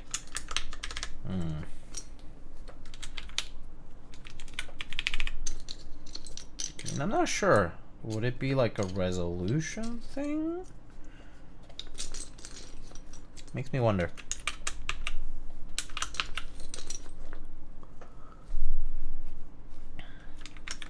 They did some sussy things, but they probably won't exit scam. I mean, they kind of survived the bad tide of failures of vendors, which admittedly was pretty bad. You know, like I'm talking about Noxery and Project and Mexico and, you know, all those.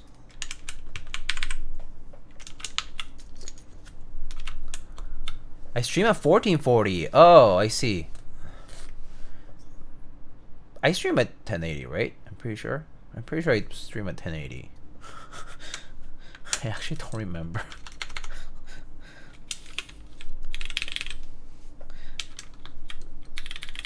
Maybe it's the upscaling. Cause I thought native for Twitch was 1080. Native support for it, at least. It maybe it's a bandwidth thing, like, cause you do, like, if you do 1440, you are carrying quite a lot more data through to Twitch ingest and then getting it broadcast. Not to mention, if you're not partner, you also get, it's harder because they don't prioritize your bandwidth as much. And you also don't get the option to, you don't give people the option to also like change resolution. So that can be a problem, I imagine. Granted, I'm not sure. Like, I don't know if that's really the reason, but yeah. Okay. Where's my pipe key? Here. I don't know if I have this many. I can try putting some artisans. Oh, actually, no. I don't have cyan exactly, but I do have some blue stuff that we can try. It's not quite cyan, but I'll just go with the blue. 1080 and higher bit would look. Yeah, I would personally just say go with 1080. Don't force your stream. Like, don't force your client, your OBS, as well as just your internet to have to push out 1440. Because the difference is gonna, like, you have to think, like, the people who are watching, not always will they have the ability to be streaming at your max output resolution. So it's better to just go lower and more reliable, I feel. At least that's what people would tell me. Initially, like, I think I started and did 720 just because my internet sucked. And then I up to 1080 when I got better internet. And then after I got more equipment and stuff, I like upped it a little bit more. Okay. So I think this one is probably a really good match. So I'm gonna go with the escape on there. And then I've been wanting to try this guy. This is the longest hug by Mr. Rufio. Maybe we can try some artisans that I haven't tried before. That's by Stone Keys. That's by Wheat. Astro Boy. Astro Boy, yeah, Astro Boy is good actually. You know what? I'm gonna switch the Astro Boy with this one. The Exo Boy, same thing. Collab. Maybe I'll put the. This is called the Scandal. I'll put this guy here, and I'll put the Wheat Tree over there. There you go. This looks nice. Okay.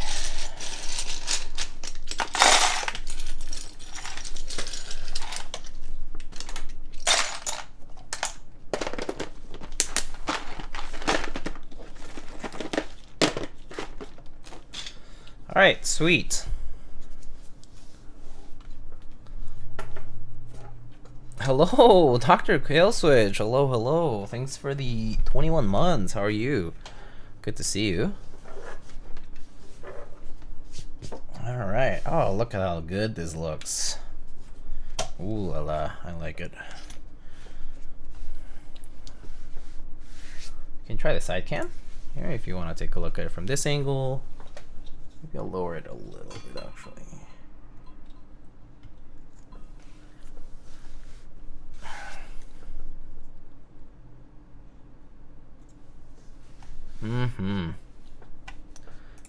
That's nice. Now that my gaskets are here floating. Oh, I don't like that. Let me move them so they don't get dirty. Okay. Let's open up a typing thingy. So open that up. And our music is going, so stop that. And I'll adjust the mic.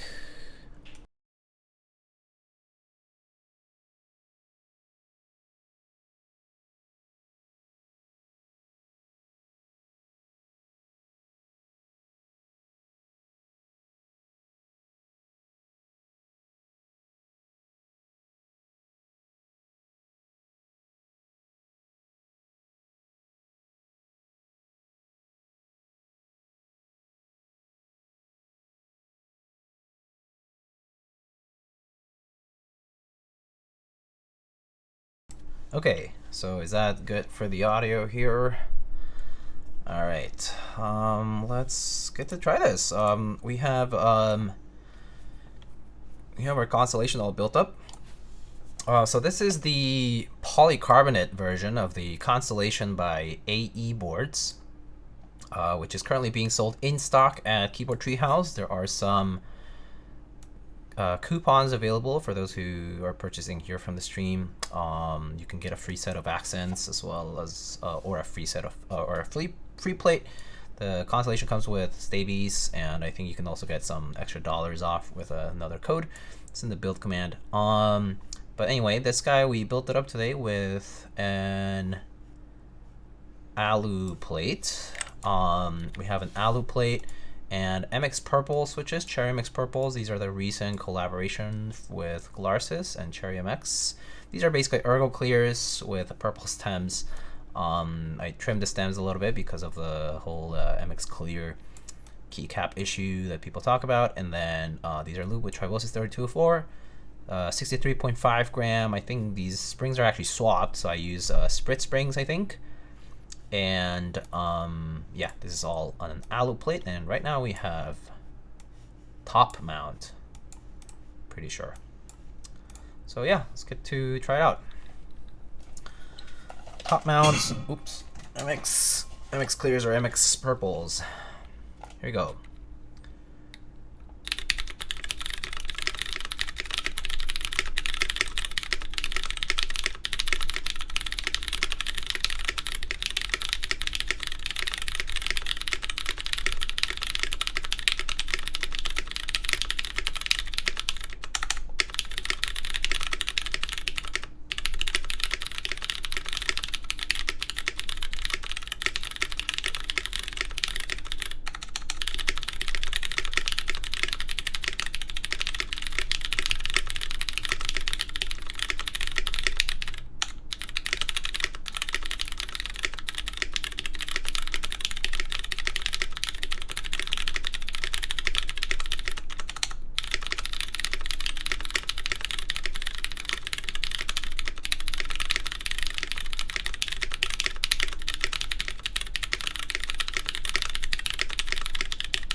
Pretty nice. Sounds pretty good. Very nice and consistent.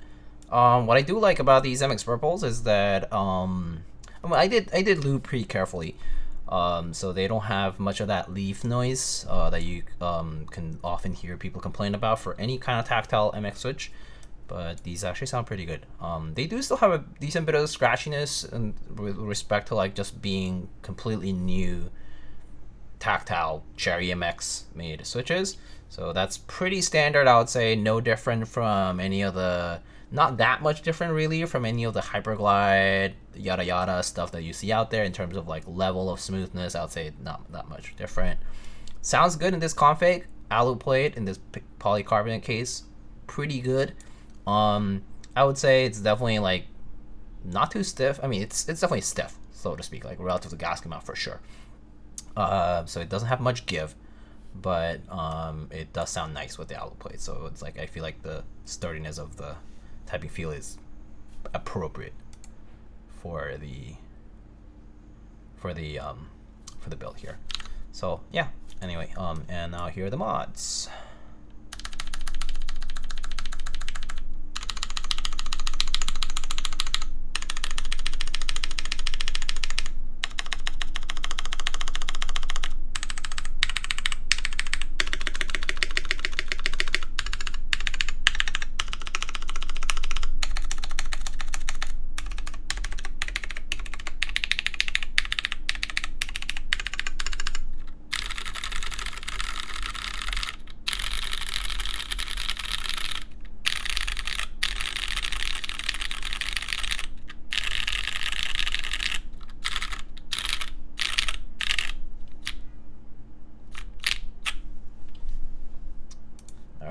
So that's top mount. Let's give it a shot with maybe O-ring? No? So let's go ahead and flip it around and open it back up. Put the O-ring on and switch it back over for a type. But yeah, what do you guys think? Yeah, it does have the good old cherry scratch. You can definitely hear it. I mean, I would say you can definitely feel it a little bit. Like it's pretty standard. I mean, I would say like tactile events definitely are essentially equivalent of just like scratchiness. But yeah, I would say not that much off from your usual brand new cherry switch right now if you get one from like stores. Not that far off, to be honest. I guess I didn't really. Here, let's undo these guys fully.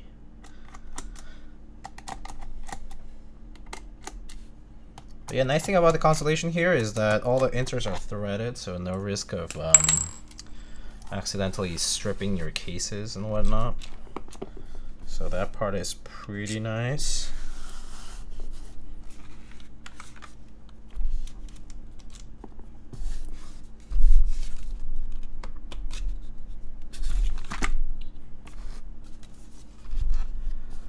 The post bump is pretty smooth. Yeah, I mean the collapse. You mean? Yeah, the collapsing part of the downstroke for the MX Purples is pretty smooth. Yeah. Yeah. But yeah, I would say like because it's just a collapsing part anyway, and it's like it's the last like 1.5 millimeters, 2 millimeters, right? Or actually no, it's probably more. I would say like it doesn't really matter that much. It's mostly like, I feel like most people will still think about smoothness with a switch, especially like a tactile, to be associated with the bump itself. Like, regardless of the I guess strength of the bump, you can also still feel like a relative smoothness during the bump for tactile switches, and I think that's probably what people would argue about when it comes to like, oh, comparing Cherry with pretty much any other of the switch makers out there.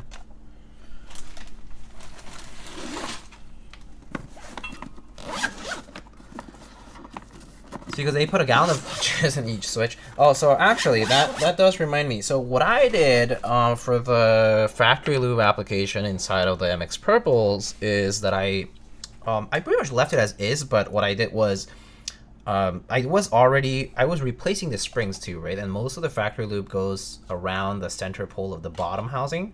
I just used, when I was applying the new springs, right? I already oiled the springs, the 63.5 gram SPRiT springs I'm using here.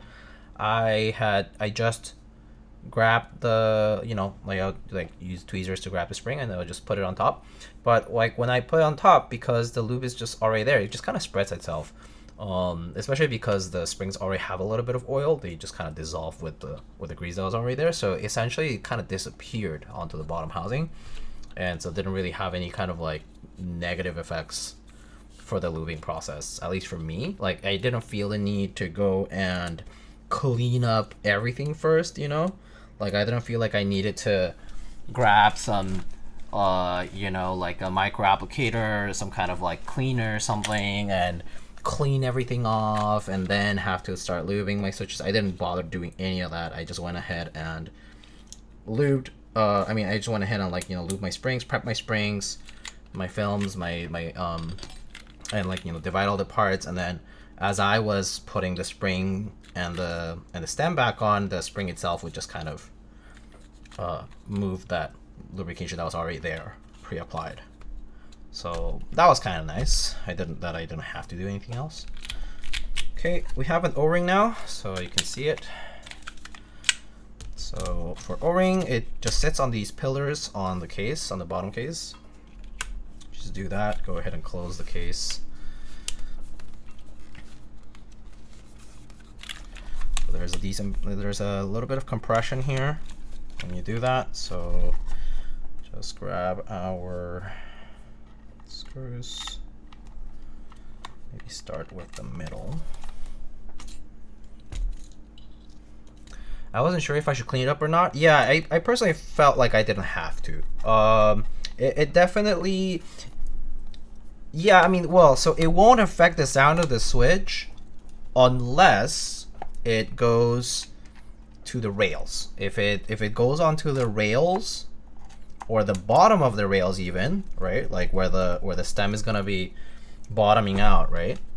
That part, it would be problematic. If it actually, if it shifted over to that portion, that would be bad. But fortunately, at least for the batch, these two bags that I lubed, it was mostly around that center pole in the bottom housing. So, when I just put the new spring on, it just kind of, spread up, and it was fine. So that was pretty convenient. So yeah, at least from my own experience, I wouldn't bother doing a preliminary removal of all the lube inside of the switch and then doing all the mods. It's kind of too much work and too much time, I think. So I wouldn't bother doing that. Definitely a lazier person myself, so I prefer not to, and then if I find a need to do it, then I just go ahead and try that. So, but yeah. Okay, so O-ring.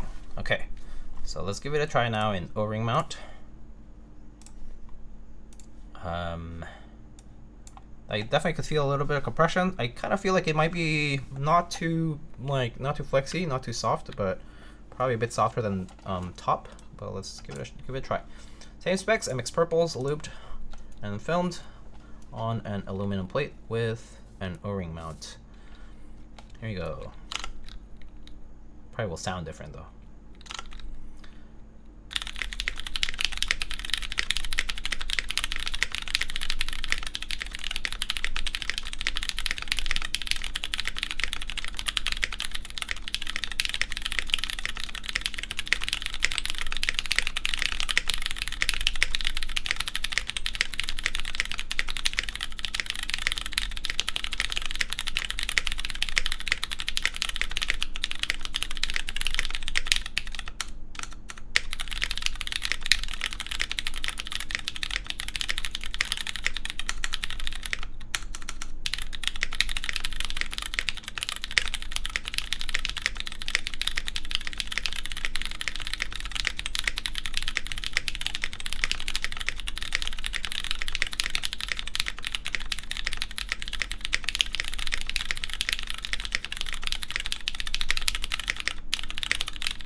So that's O-ring mount. One thing I do notice right away is softer bottom mount. Best part I think of O-ring mount is that it doesn't really affect as much of like the first half of the kind of like downstroke, but when you actually do bottom mount, you can definitely tell it's much softer. Like it's at least compared to top mount, right? Like you don't feel the stiffness, that feedback, the direct feedback that you get from the stem bottoming out. So it's definitely softer. There's a bit of like dampening there, so that part is nice. So yeah, I think that's kind of like the most prominent difference and makes them pretty comfortable to type on. And I think with having tried a lot of more recent boards too, like with like a lot of gaskets and a lot of playlists and a lot of other stuff that has a lot of flexiness and whatnot, it kind of feels like returning to that normal. So it's nice. All right, mods. Oops.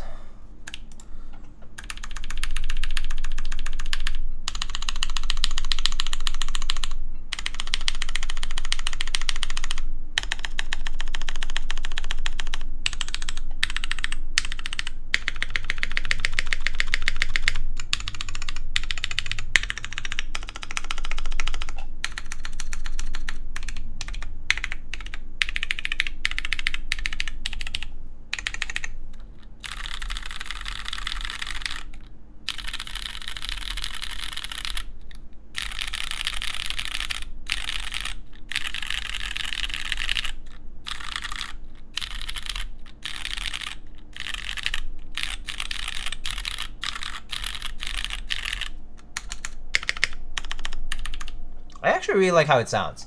I'm not sure if I like it more than the top mount. I think they're kind of even for me in terms of how they sound. They do sound a little bit different, but I kind of would want to play it back to actually see how different it is. But as far as like, does it sound unpleasant? Neither did, for me at least. So I would be okay with either or. But yeah. But I do think for me it was welcome to have the slightly softer bottoming out from the O-ring. So that part actually was pretty nice. It kind of felt pretty comfortable to type on. So I think in my case, at least from top and O-ring right now on this particular board, I do think I like the feeling of O-ring. And sound-wise, I was kind of ambivalent between two. I'm okay with either, I would say. Yeah, that's the thing. I don't have like amazing memory with the sound either myself. Like I do kind of have to play it back to kind of tell the difference. But like if I said, hey, I am coming blind to my desk to type on it, and do I feel like it's like a sound that I like less for sure? I would say no, not really. I would not really say it's any worse than the top. Just a bit different probably. It was not that, I don't even think it was that different. But I think I probably didn't pay enough attention. I think that's probably what it is. I paid a little more attention towards the end, so hopefully I'll remember that, and by the time we get to the regular gasket mount, I'll actually know if I liked either or better or not, right? So now I do have to apply the gaskets, which means that until I remove the gaskets again, the O-ring can't be really used. But I would imagine gasket mount with the socks, I mean, not with the socks, my bad, with the strips won't be too far off from this. So we'll check it out first though. These are pretty, not very thick gaskets, and I would say they're not like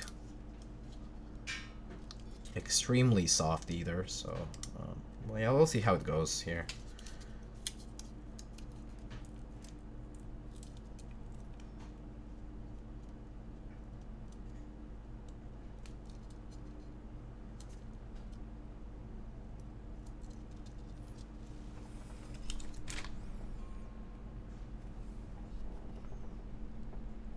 Okay.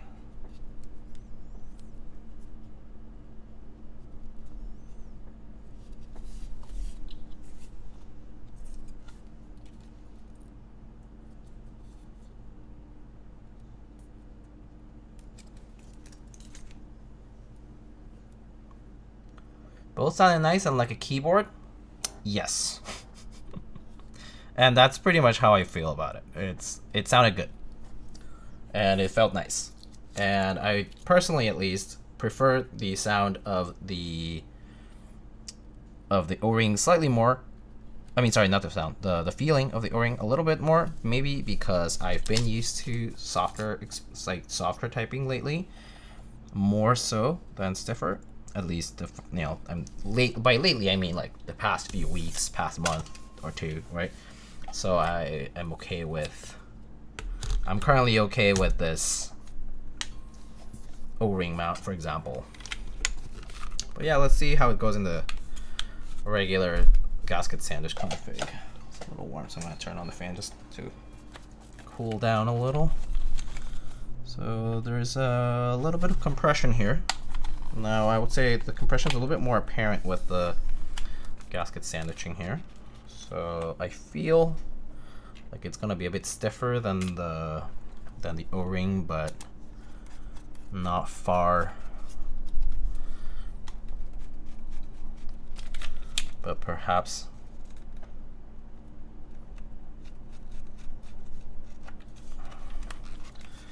let's see. Here, let me try this. It does require a moderate amount of compression, so I'll need to really sandwich the two pieces together before screwing them in. At least there's threaded inserts, so the risk of stripping these is pretty low. Do the O-ring, but top mount it anyway. I guess that could work. I mean, all it would do is that if you do press kind of hard enough on the, or at least when you type like a lot on the board, it would just dampen a little bit of that through the O-ring, but probably not like the biggest difference, I would argue.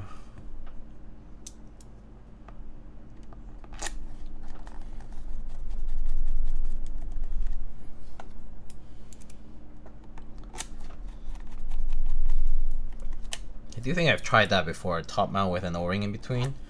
Yeah, it's not like hugely different. It does change the sound a little bit because of the contact with the O-ring. Okay, it's pretty tightly screwed on, I would say. Okay, let's back onto the typing, and let's give it this a try now. So we have gasket strips. So we have gasket, isolated gasket mount, sandwich mount with the gasket strips here with the poron. Okay. Here we go. Gasket mount with the strips. Same config.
Slight amount of reverb with sandwich? I see. I'm not sure if I could tell a huge difference, but yeah, I mean, it's a bit, that sounded a little bit different. I'm not sure how to describe it though. Okay, here are the mods.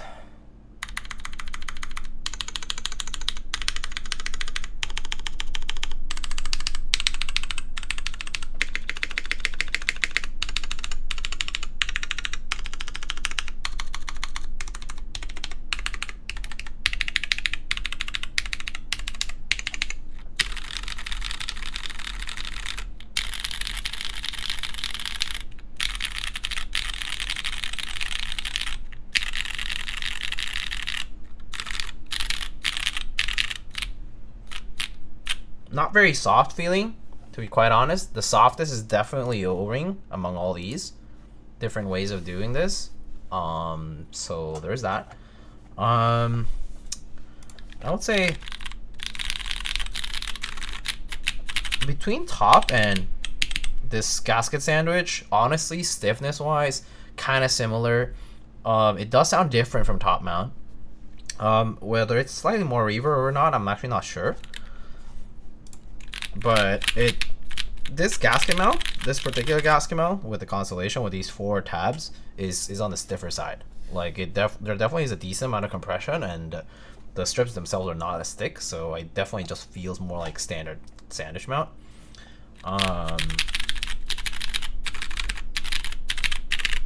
So if it's for typing feel, if you want something soft, top mount and gasket sandwich are probably gonna be pretty stiff for you, and I'll just suggest going with the O-ring. And as for typing sound, I've been trying to pay attention, but I can't tell like which one I like more. They all sounded pretty good. I think the MX purples with alu here and the polycarb case actually sound pretty nice. Overall, this combo, like clears or purples on alu with polycarb case, sounds really good. Like I actually think I like this sound the most out of the different constellations I've built. I think tactiles really suit it nicely, and specifically, I think this, like with the cherry MX scratch and all that, actually suits it the best. At least so far with the builds I've tried. Like I've tried like alpacas, which are like linear, right? I've tried like navies. I've tried a few other ones, but I think all of the different ones that I've tried, I think so far this has been my favorite sound. Trying this particular board. But then again, there is the consideration that in previous Constellation builds, there were alu cases. Completely different sound from polycarb, so, you know, your mileage may vary with that. But I do think tactiles here sound pretty good in this case. So there's that. But yeah, let me know what you think if you have any thoughts. But otherwise, that's pretty much what this sounds like. It sounds really good. No foam, right? And it's a nice solid keyboard sound. So there's that. Okay.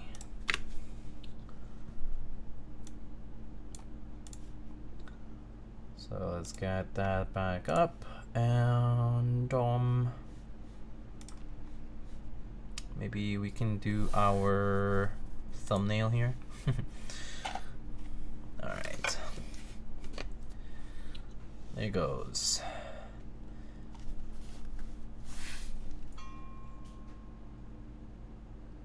All right. 3, 2, 1. Boom. Okay. Sweet. Looks great with cyan. Let's show it off a little bit. So the blue accents are actually kind of hard to see from here, but from this angle you can see it. Blue accents with the polycarb looks really nice. I actually prefer it to the brass, although polycarb and brass is definitely kind of like a classic combo that you've seen a lot. I think like since maybe like the 910 RE, the polycarb one.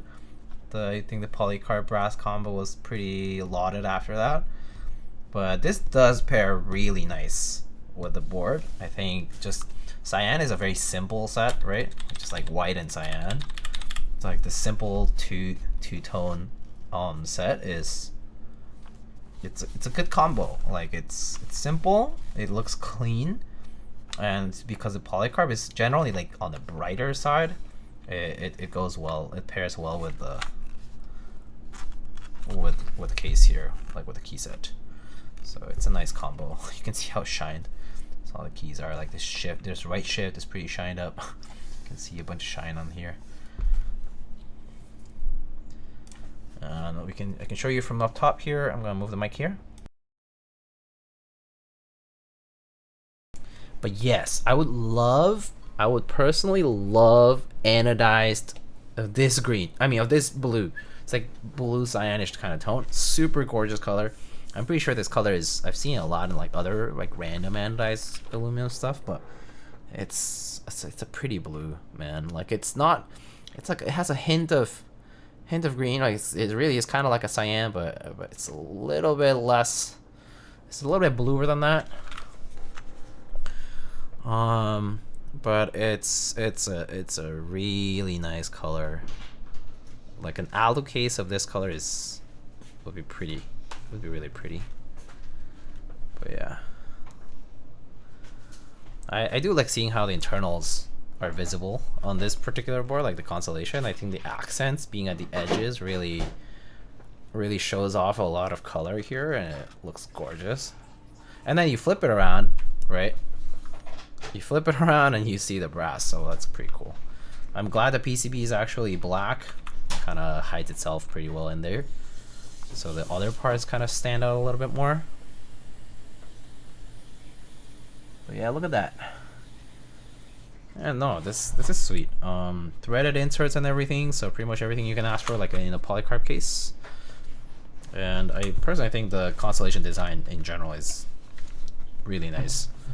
Side profile is pretty simple, and the flexibility with the different mounting is pretty welcome too. So it's a board I think among 65s is pretty worth recommending because it's a really nice board. You get to experiment a lot with it too. But yeah, that's just kind of my take on it. It's a solid case. Like, just looks pretty good. The keyboard's keyboarding, yeah. Yeah, I do really like how the plate and all the little parts are visible through the polycarb with this. And then on the flip side, you just see the accents, the brass gets centered. It's a nice look here.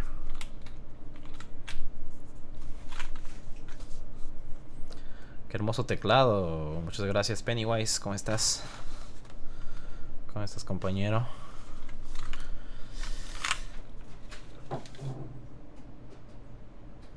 Same color weight. Oof.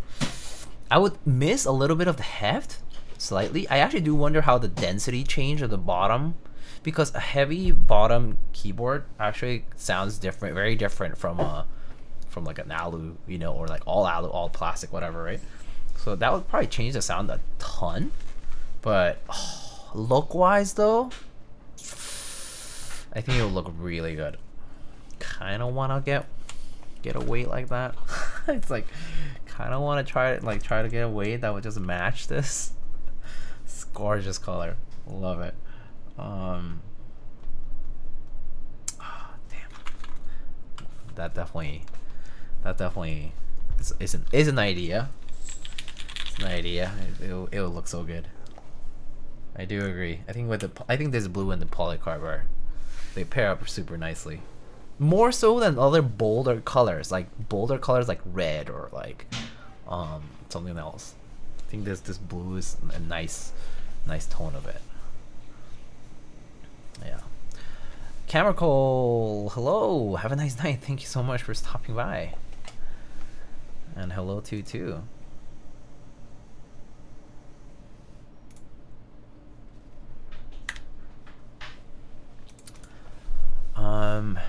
So yeah, that's pretty much everything here. I mean, I already kind of gave you all the details on the board. You can always get it in stock at Keyboard Treehouse, so I think I will spare you the whole spiel. But yeah, other than that, I dig it. Blockerless 65, truly classic. Do still kind of wish these were 7U and 1.5. A plate of the same color that just has that compatible. I guess you can just Dremel the shit out of it. But this turned out nicely. It's a good look, and it honestly types pretty well too. It sounds really good with the. I think I'm gonna keep these MX purples on this because it does sound really nice. Is that the Neo 80 on the side? Yes, it is actually. Yeah, it is. It is a Neo 80. We built this last stream. This is currently built with GAT-X switches. This is the champagne color. It's pretty good, pretty nice as well. Pretty good for the price too, if you're looking for a TKL. Yeah. I mean, there's no question that for hobbyists just coming into a scene, they might be looking something that's more budget friendly and whatnot, like on the cheaper side. And definitely, like, if you think of a lot of the premium boards that we've had over time, kind of like there's a pretty big range actually now. There's like people coming in looking for any board between, I would say, like the bare minimum is like 100 and some pre-ship, right? Pre-shipping, 100 to 200, I would say. That's like a big range that it's been covered a lot in the past, like maybe I would say like what past 2-3 years. I think that range has been expanded a lot, where you have a massive number of boards now with like in that range that are pretty good. And then like a lot of the premium stuff that kind of came out before that and in between, that's anywhere between, like I would say, like the range kind of jumps past 200 and goes from like 250 or 275 maybe to like all the way to like $400, 350, $400. That range, I think there's a lot of people who are going to be trying to do like a value proposition, are going to be like, oh, is this actually like better, $100-$200 better? And the answer is like, it depends. Like, do you prioritize the look? Do you like something, getting something from like a small maker, small business, or whatever, you know, you name it, you have your own preferences. But then you factor in like things like preference in layout and preference in features. And I would say, like, personally, I find it worth it to support someone I like supporting, and you know, it's a nice board, it looks pretty, all that. So I don't mind spending a little bit extra to get that. But people will try to do a valid proposition to see like, oh, is my $200 board like actually comparable to a $400 one? Probably is, if they're just keyboards, so probably still just a keyboard. So it's up to you whether you want to spend the extra or not spend it. So there's that.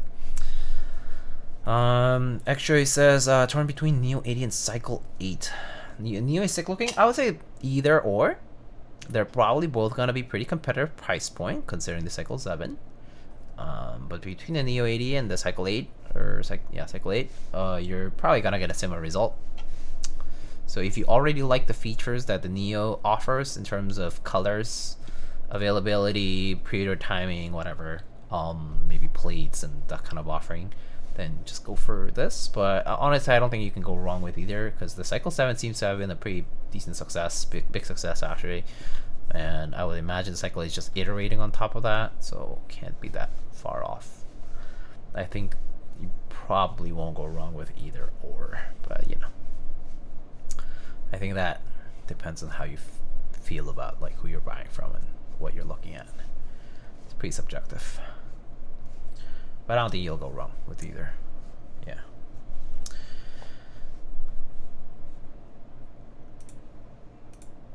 Have you been checking out the Ori CLS 360? No, I have not. I have not seen an Ori board since the Ori 2 something. Actually, let me see. Ori keyboard. I actually don't remember what their Ori Club. That's right. I remember I tried the 265 that they had, and then 388. I don't think I ever tried the 360. I saw like their concepts, like their drawings and their renders. Yeah, like the koala style side, and you know, that like multi-piece back weight thing that they always have had. That's neat. I mean, I think a lot of the Ori boards, yeah, I think I didn't have much of the Ori boards come by through me. I had, like, I built a lot of the first few like through clients, but I don't think I've seen anything since like the 265. I don't think I've ever seen the 3 series in person, so there's that. So yeah, not much I can tell you about it, because I really don't know about it.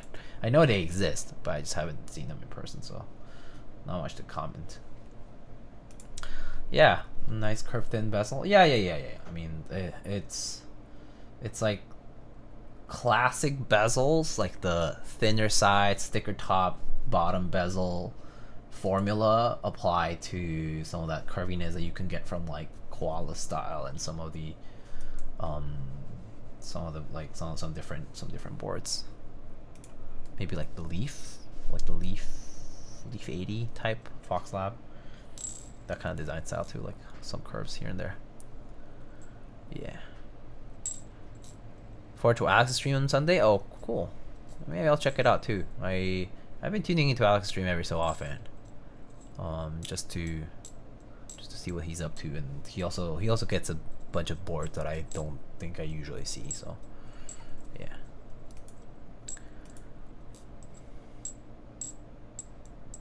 Yeah, for me, supporting design is a much bigger factor in terms of purchase. I would say, yeah. I think in the beginning, I also was the same as everybody else. I was like, oh, best bang for the buck. Top 3 buys, like top 3 must buy items in the hobby for X amount of dollars. I was thinking about that stuff all the time. But now it's like, you have a few boards, let's say, or you have one board and you're going for your second one. It's a bit of a different thing you're considering. You're thinking more of it's a luxury item of like always, but you're thinking like, oh, now I'm splurging on something that I want as an alternative, or even if it's an upgrade, right? So now like, the considerations are different. So like if you're thinking upgrade, then you might be thinking, oh, maybe I could spend a little more for that because it's supposed to be better and I'm should be flexible with my budget. And so you tend to lean towards maybe some more expensive things, or maybe you're not like that and you think, oh, if it offers like features that I never have tried before, that's an upgrade. But yeah, I think at the beginning when you come into the hobby, you're always thinking like, what's the best bang for the buck? And I think that in keyboards, there definitely is like big value, but once you're deeper into it, it disappears a lot more quickly. And I guess now it's even maybe worse in a way, in the sense that like you buy something and it's a sunk cost probably. Like the market is pretty saturated with keyboards and keycaps and all that, so reselling your keyboard and keycaps stuff is gonna be probably at a loss or whatever, and like you might be thinking, I gotta buy something to keep forever kind of thing, or to keep for a long time and just use for a long time, which I mean ideally that's what you should have been doing from the very beginning. So your opportunities for trying stuff and recovering your money is probably lower now, like the chances to do that. But then if you've experienced enough, you probably know what you like already. What does OTD stand for? On the desk. Then you go so deep that you eventually get an OTD. Yeah, it stands for on the desk. OTD is on the desk. It's actually like a forum. It used to, was a forum like Geekhack. So if you had a board named GH something, that would be like Geekhack something. But yeah, OTD is on the desk, stands for on the desk, Korean like forum / community website a long time ago, which was active for a very long time too. And then, but the keyboards were actually designed by this one person named Eung-sam, and he designed a series of boards starting from like these various versions of TKLs and a 60 and whatnot, that kind of like defined a lot of the beginning designs of custom keyboards as we know in like recorded keyboard community history. So yeah, very highly regarded as like limited, kind of legendary, history marking, whatever keywords. But OTD itself is like, yeah, on the desk. Made the best keywords by people who want to sell them. Fair. Yeah. Yeah. That's accurate. Roro, hello. Have you guys seen Roro's post? That reel though, the lubing switches reel, where you're fucking lubing, about to lube a switch, or you open it up and the fucking part falls over from your desk and it rolls into fucking Alice in Wonderland shit. That was great. I loved it. But you should check it out. Maybe you can link it if you want, but it was hilarious reel. It's on IG, of course. If you don't use Instagram, or you're morally against using it, I don't blame you.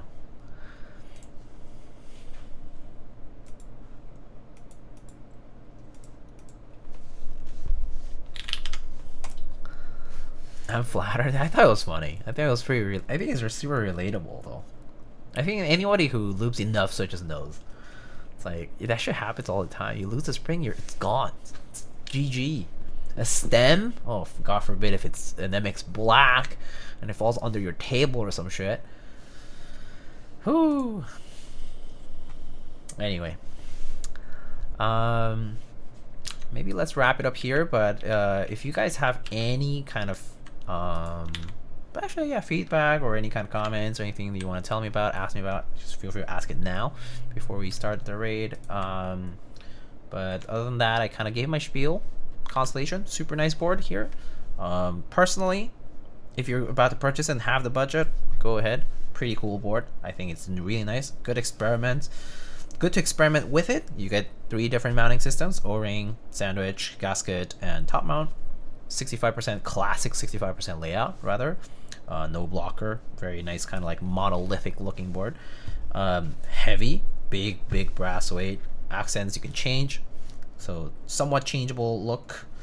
And of course, currently in stock, so it ships right away, and it has a discount, and there's some codes in my build command that you can also check out for a few extra bucks off, free accents, free plate. So yeah, I'll actually add the build command stuff, like the discount and whatnot, to the VOD video description, like when I put it up on YouTube, and that will, for people to use it if it's still in stock and whatnot. So yeah, that hopefully that'll also be good. Do you wish there were completely transparent gaskets for the aesthetic? Kinda, but maybe, Roro, it's the engineer in me. You know how like there's those renders with the exploded drawings, right? Like the exploded view of things, and you can see the individual parts, right? Like a blueprint. I like those drawings, right? Like when you look at them. But then I think kind of like a little bit of the appeal of like polycarb here, for example, and me able to see the gasket has a bit of that exploded view kind of feel. So in a way, it's like I expect it to be there. So if I'm seeing it, it's okay. I mean, there's times when it kind of does intrude with the overall look. It kind of stands out a little too much, right? Like, I mean, like this black definitely stands out in this sea of translucent white and cyan, right? That's true. You're not wrong. I do think the option would be nice. Option of a translucent, transparent gasket, cool. If you can make it translucent, yeah, that would be nice. But I would imagine for the material that's actually translucent would probably not be like poron. You probably can't be, right? I don't know, actually. I don't know the material science behind that. But if it were possible, that would be cool as an option, yeah. Probably be like a silicone gasket, I guess. There's like silicone gaskets that are like clear. Yeah, I don't think poron ever could come in in a non-black dyed color or whatever it is, or maybe it's just black by default. But I don't know what the production is involved in, like making foam and similar compounds, polymers, I guess. But I imagine like clear translucent would be like silicone kind of materials, silicon, yeah. Yeah, I do think like there's always gonna be a preference for one material. Maybe if that just isn't available, then it's GG.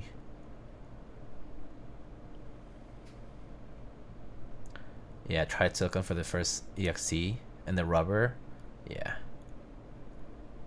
She mentioned she found the same material of white gasket for the PC Kohaku. I think black is slightly looks better. I see.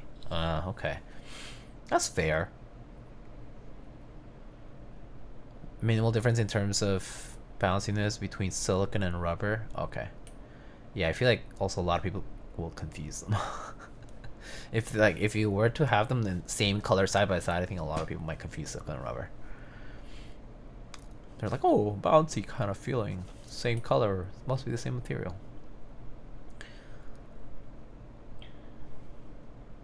Thanks for stream. It gave me strength while I looped a whopping 20 switches. Congrats, Nine Walker. You're now like a third of a... Oh wait, you're looping for the Stay Settle, right? Oh, that's a third done, dude. That's good. 60 switches, you did 20. That's pretty good. Just 2 more days, dude. Saturday, Sunday, boom, you're done. You're done with your switches by then. So it's all good. 20 is pretty good progress, I think. Yeah. Always nice watching your stream. Appreciate the more technical academic approach. It's inevitable. I'm just the type of person. Unfortunately, I realize I would probably be boring for some people, but that's just the type of person I am. Kind of more on the serious, more nerdy. I guess appropriate for this hobby, but I do like my technicalities. But I also try not to dwell too much on it because you get to nitpick too much and it's kind of stupid. I get it. I'm a lawyer. Okay. Okay. I have my attorney friends, and it's a different way of dwelling in the technical things. And sometimes talking to attorneys can be a little irritating, just because it's just a different way of looking at things. And you say a word, you say keywords, like you say buzzwords like a fact. Oh my god, they're gonna be on your case. Scary stuff. Don't talk about facts around lawyers. Ooh.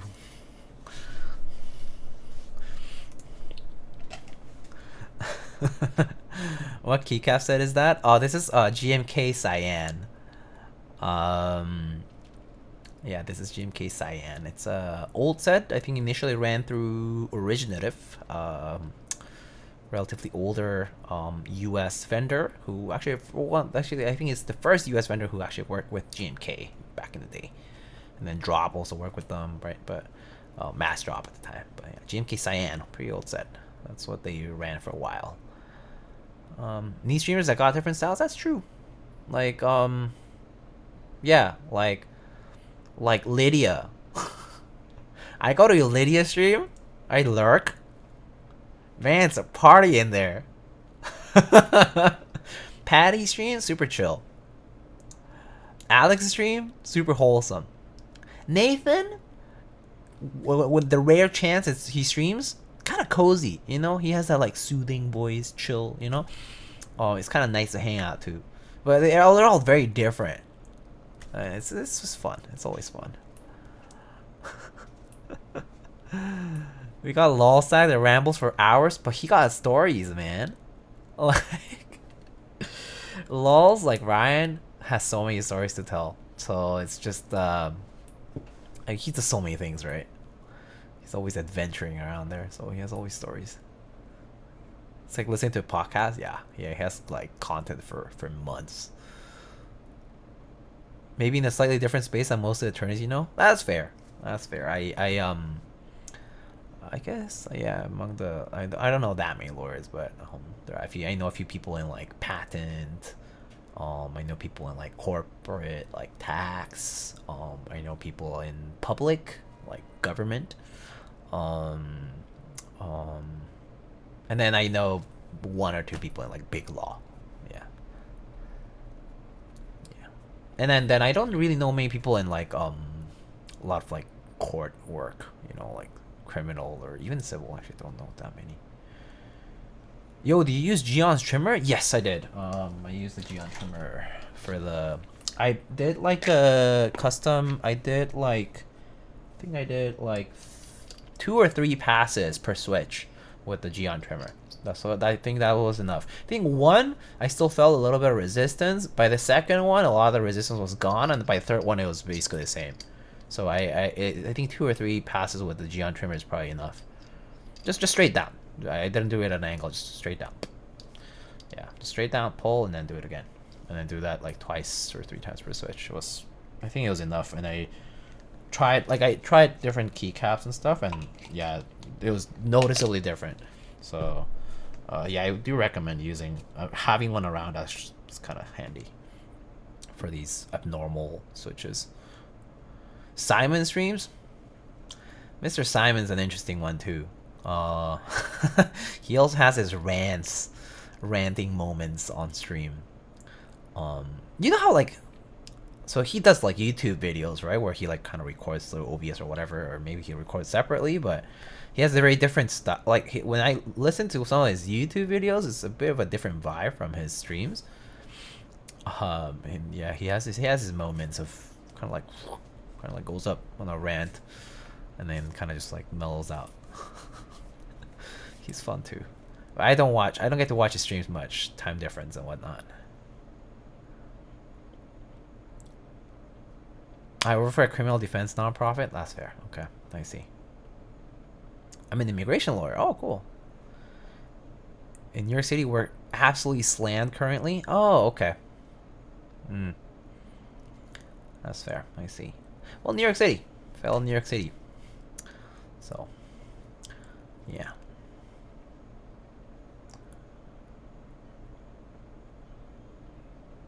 The copper incident. I actually don't know what that is about, but...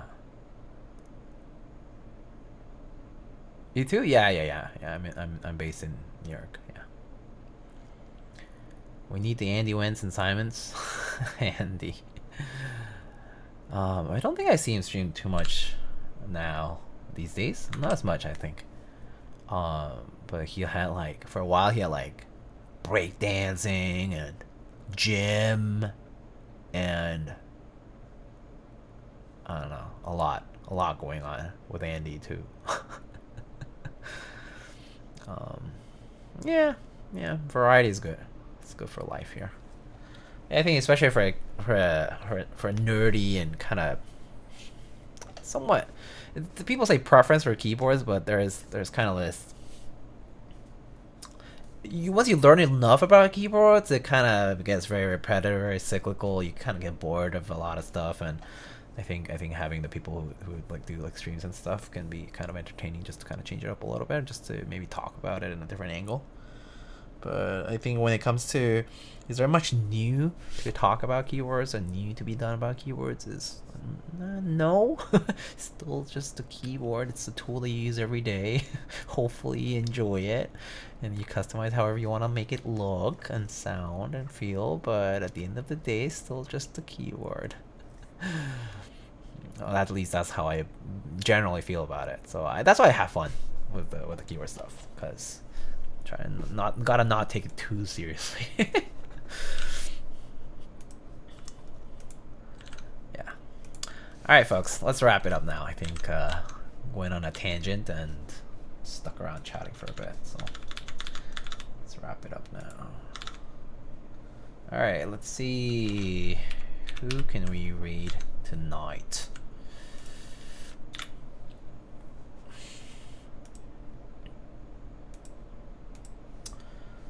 I see Miss Kim Lin Win is currently streaming an OC62. Ooh, that's a nice board. That's a pretty board. Pew pew pew pew. Not many other folks for keyboard stuff, at least. I see Mr. Jang doing Legos. We've rated him before. Oh, I see Patty doing a Freya. Patty, Miss Shin Wong, is currently live, I think. Am I not mistaken? I am not mistaken. She is indeed live. We can rate whomever you would like to watch. I think either way, I think they might rate each other at the end. So, taking this hobby too seriously is a recipe for burning out of it. Yeah, or getting into really good drama. But anyway, we'll keep it at that. All right. I think, have you rated Patty recently? Let's go rate Patty. I don't think I've rated Patty recently. So let's go rate Shin Wong. I actually don't know who I rated last between Kim and Patty, but I'm sure they'll rate each other. Patty just started. Oh, okay. All right. Well, alrighty. I don't really have a message other than, yeah, I'll go read. Happy Friday. Have a great weekend. Keywords are cool, I guess.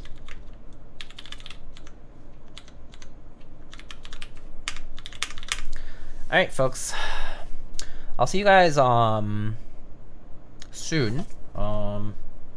Let me see what upcoming stuff I got going on. I do have I'm going to be modding a Keychron Q2 Pro at some point.